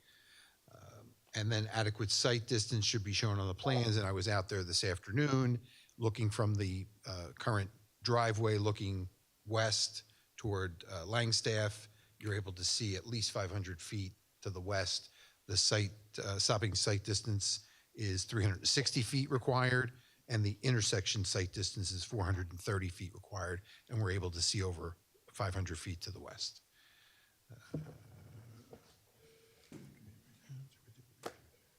I think you heard Mr. Pappy go through the parking numbers, 27 required, and we've got 31 physical spaces, and we get a reduction or a credit, but we don't need to really use that credit, so there's really no parking variance being asked for right now. As our attorney said, we're looking at replacing the sidewalk and the driveway aprons. That's 2.5, and we've got that permit, and we've extended that highway occupancy permit to be able to make those changes. And I think that's it. Oh, there's a comment 2.3 about the physical layout of the parking. There's the parking that faces Route 27. The drive aisle behind it is a little over 21 feet wide. But when a person were to back out of those parking spaces, there's a sidewalk and a curb that separates, that has about 4 feet of distance to the building. So if somebody were to back up out of that parking spot, their tire would hit the curb and they'd have enough distance to be able to make that turn. And it's an existing condition that I believe has been, that operated adequately when the Pizza Hut was there. I think it's it. Yeah. Check my notes. Curb, sidewalk repair. I think that's all Yeah. I had from that report. So I have nothing further. Okay. Mr. Carley, as the testimony addressed to your report, just wanted to see if you had anything to add.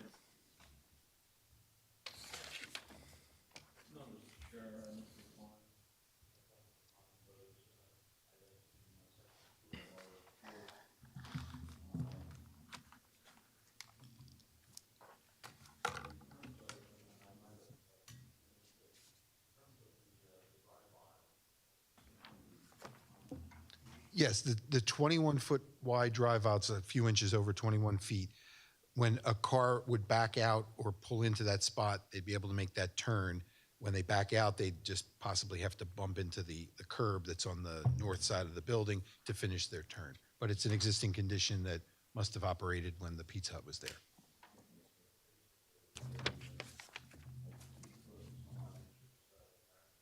Correct. Instead of 24, it's 21 and change. So yeah, it's a little over 2 feet. Yeah. Sure. So the current operation, when Pizza Hut was in operation, but it had been a full-service drive aisle where it was right turn out, left turn out, correct? Driveway? Driveway. I believe there are no restrictions currently on the driveway. Okay, all right. And so this would be an improvement because then you'd be right turn only. Patrons would head down 27 northbound to Vineyard Road and then make the turnaround. If they wanted to go southbound, make the turnaround at that intersection. Correct. Okay. All right. Does the board have any questions for Mr. Klein? All right, seeing none. Thank you very much. Thank you. And next is our planner. How am I doing? I don't compliment until cases are over. Okay, Vina, you're up. Would you raise your right hand? Do you solemnly swear or affirm to tell the whole truth, nothing but the truth, so help you God? Yes, I do. Please state your full name for the record. You can pull the microphone in closer. Veena Savant, Savant. And if you could just please provide the board with a summary of your background and qualifications, please. Sure. I'm a licensed professional planner in the state of New Jersey. I'm certified nationally by the American Institute of Certified Planners. I hold a bachelor's degree in architecture from Mumbai University, India, and a dual master's in urban planning and policy making from NYU. I have been working in the field of planning for almost 20 years. I currently serve as the planning director for Old Bridge Township. And your license? And I have testified before numerous boards in Middlesex, Essex, Monmouth, Sussex, Burlington County. Great. Most importantly, is your license current? Yes. Excellent. We'll accept you. Thank you so much. You may proceed. Thank you. And you've had an opportunity to review this application? Yes, I have. And I'm going to let you just present your testimony. I know you're thorough. So the subject property contains 4 tax lots and is located at 2002 US Route 27. The property is roughly 0.77 acres.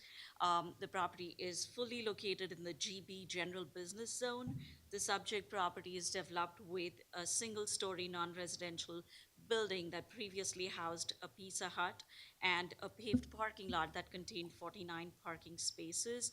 The existing use was a use that was permitted in the JB zone. The applicant proposes to rehabilitate the existing building and to reuse it as a fast food restaurant with drive-through facility.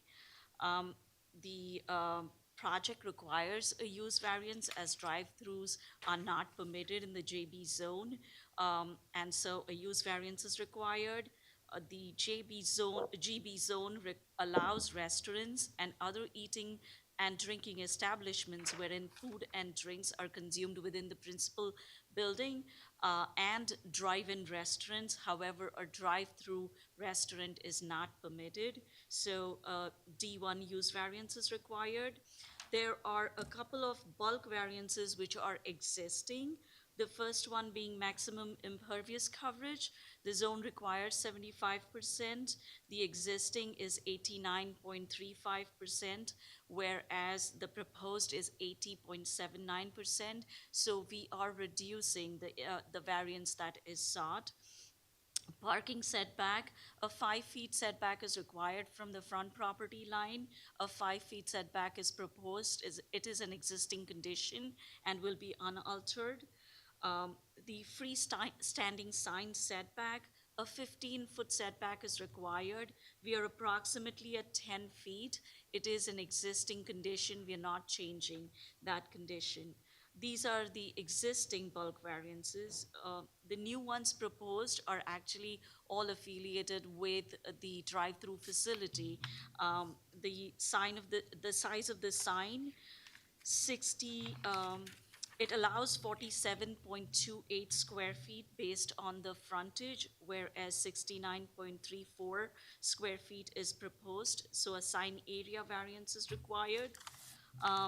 The wall signs on the north elevation, 154.875 square feet is required, whereas the total, there are 4 signs on that wall, and all of them together measure 170.45 square feet, so a sign area variance is required. The west elevation has 1 wall sign where none are permitted because it's not a street frontage, so variance is required. And the menu board sign and the pre-menu board sign are not permitted because drive-throughs are not permitted, and a variance is required. Most of the C variances are subsumed by the D variance. So first I will provide proofs for the use variance. The JP zone allows sit-down restaurants and other eating and drinking establishments wherein food and drink are consumed within the principal building as a principal permitted use, and drive-in restaurants as a permitted conditional use. However, a drive-through restaurant is not permitted in this zone.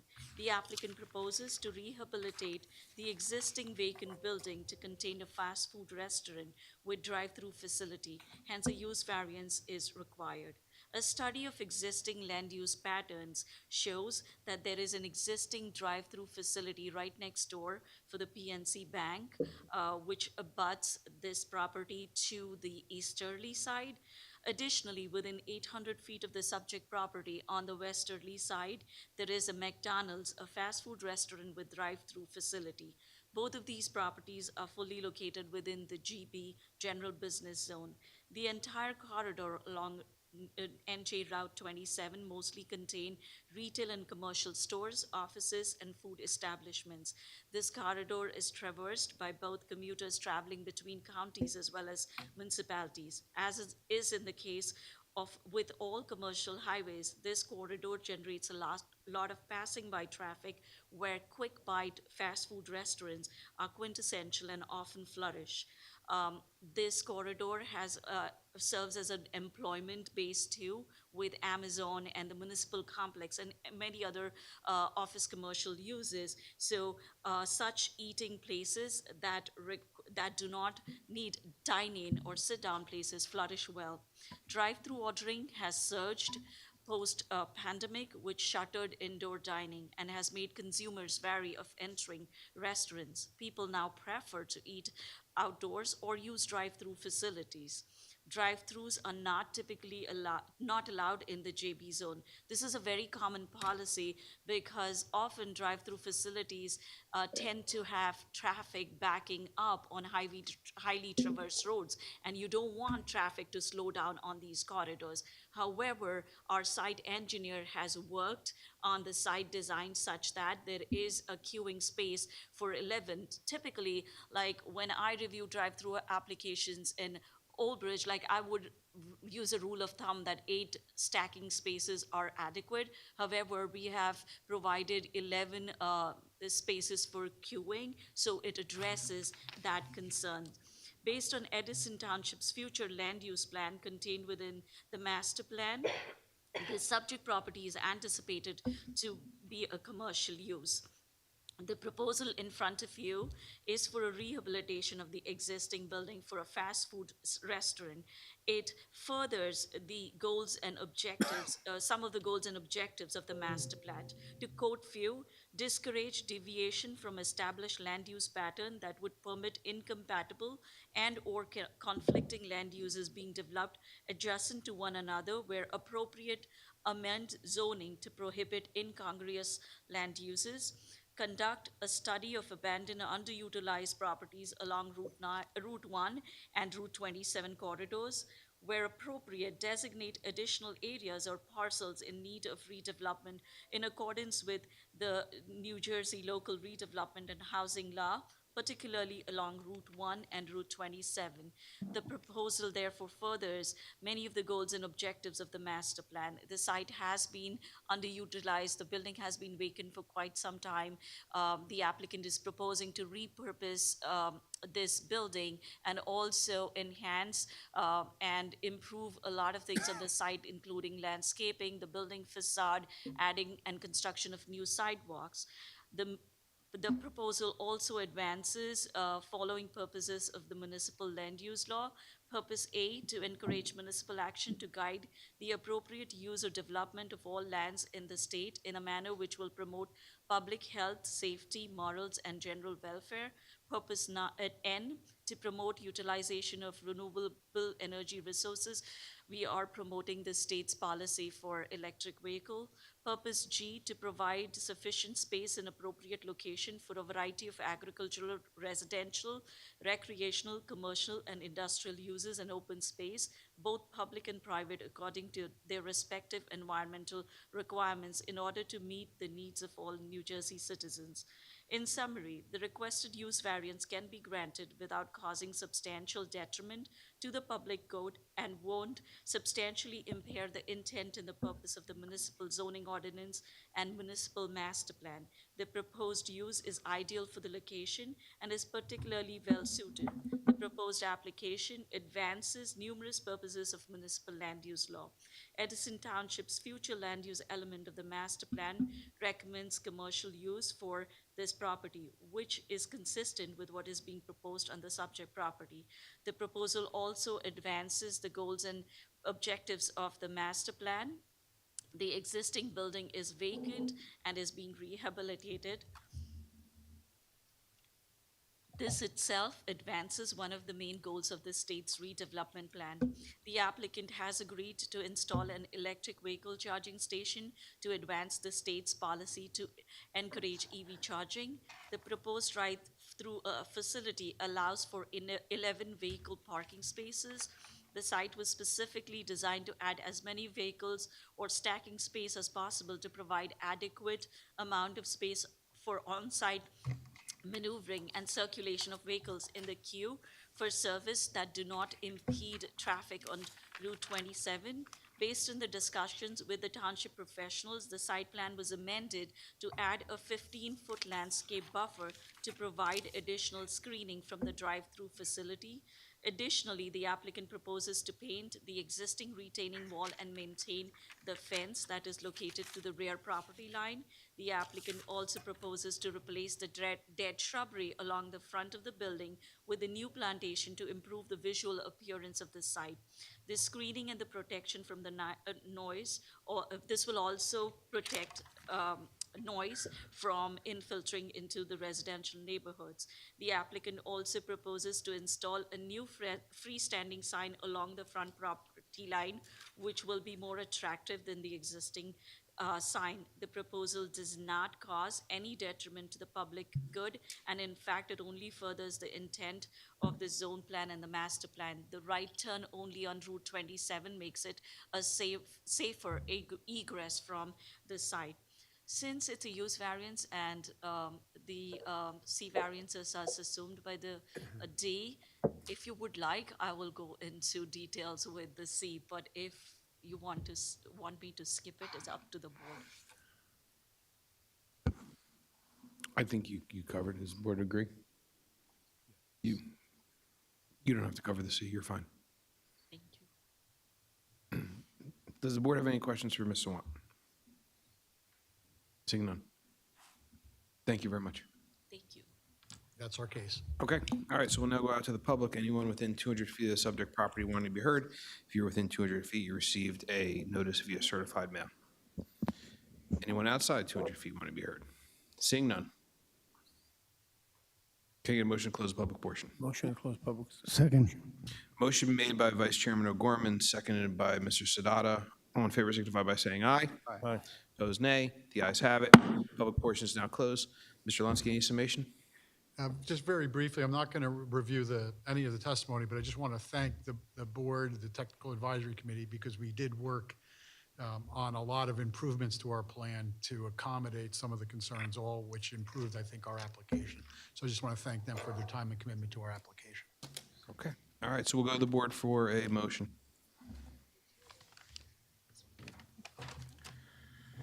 Mr. Chairman, Mr. Dave. I make a motion to approve this application. The applicant has met all of the negative and positive criteria. The site is particularly suited for the intended use as being an existing Pizza Hut restaurant. The use is not detriment to the public good and public safety. The architect also agreed, the applicant also agreed to satisfy Mr. Bignell and DNR's engineering report. This motion incorporates all of the testimony of the applicant, attorney, planners, engineers, and members of the board. A second. And there are no objectors. Motion made by Mr. Dave, seconded by Mr. Sadata. Roll call, please. Mr. Barone? Yes on the motion. Mr. Chabra? Yes to the motion. Mr. Patel? Yes to the motion. Mr. DeVay? Yes on the motion. Mr. Sadaha? Yes to the motion. Vice Chair O'Gorman? Yes. And Chairman Kemba? Yes on the motion. Unanimous approval. Congratulations. Thank you, Mr. Chairman. Madam Secretary, do we have any more business to come before the board this evening? That'll be all this evening. Okay, can I get a motion to adjourn? Motion to adjourn. Second. Motion made by Mr. Sadata, second by Mr. Patel. All in favor signify by saying aye. Aye. Opposed, nay. The ayes have it. Board stands adjourned.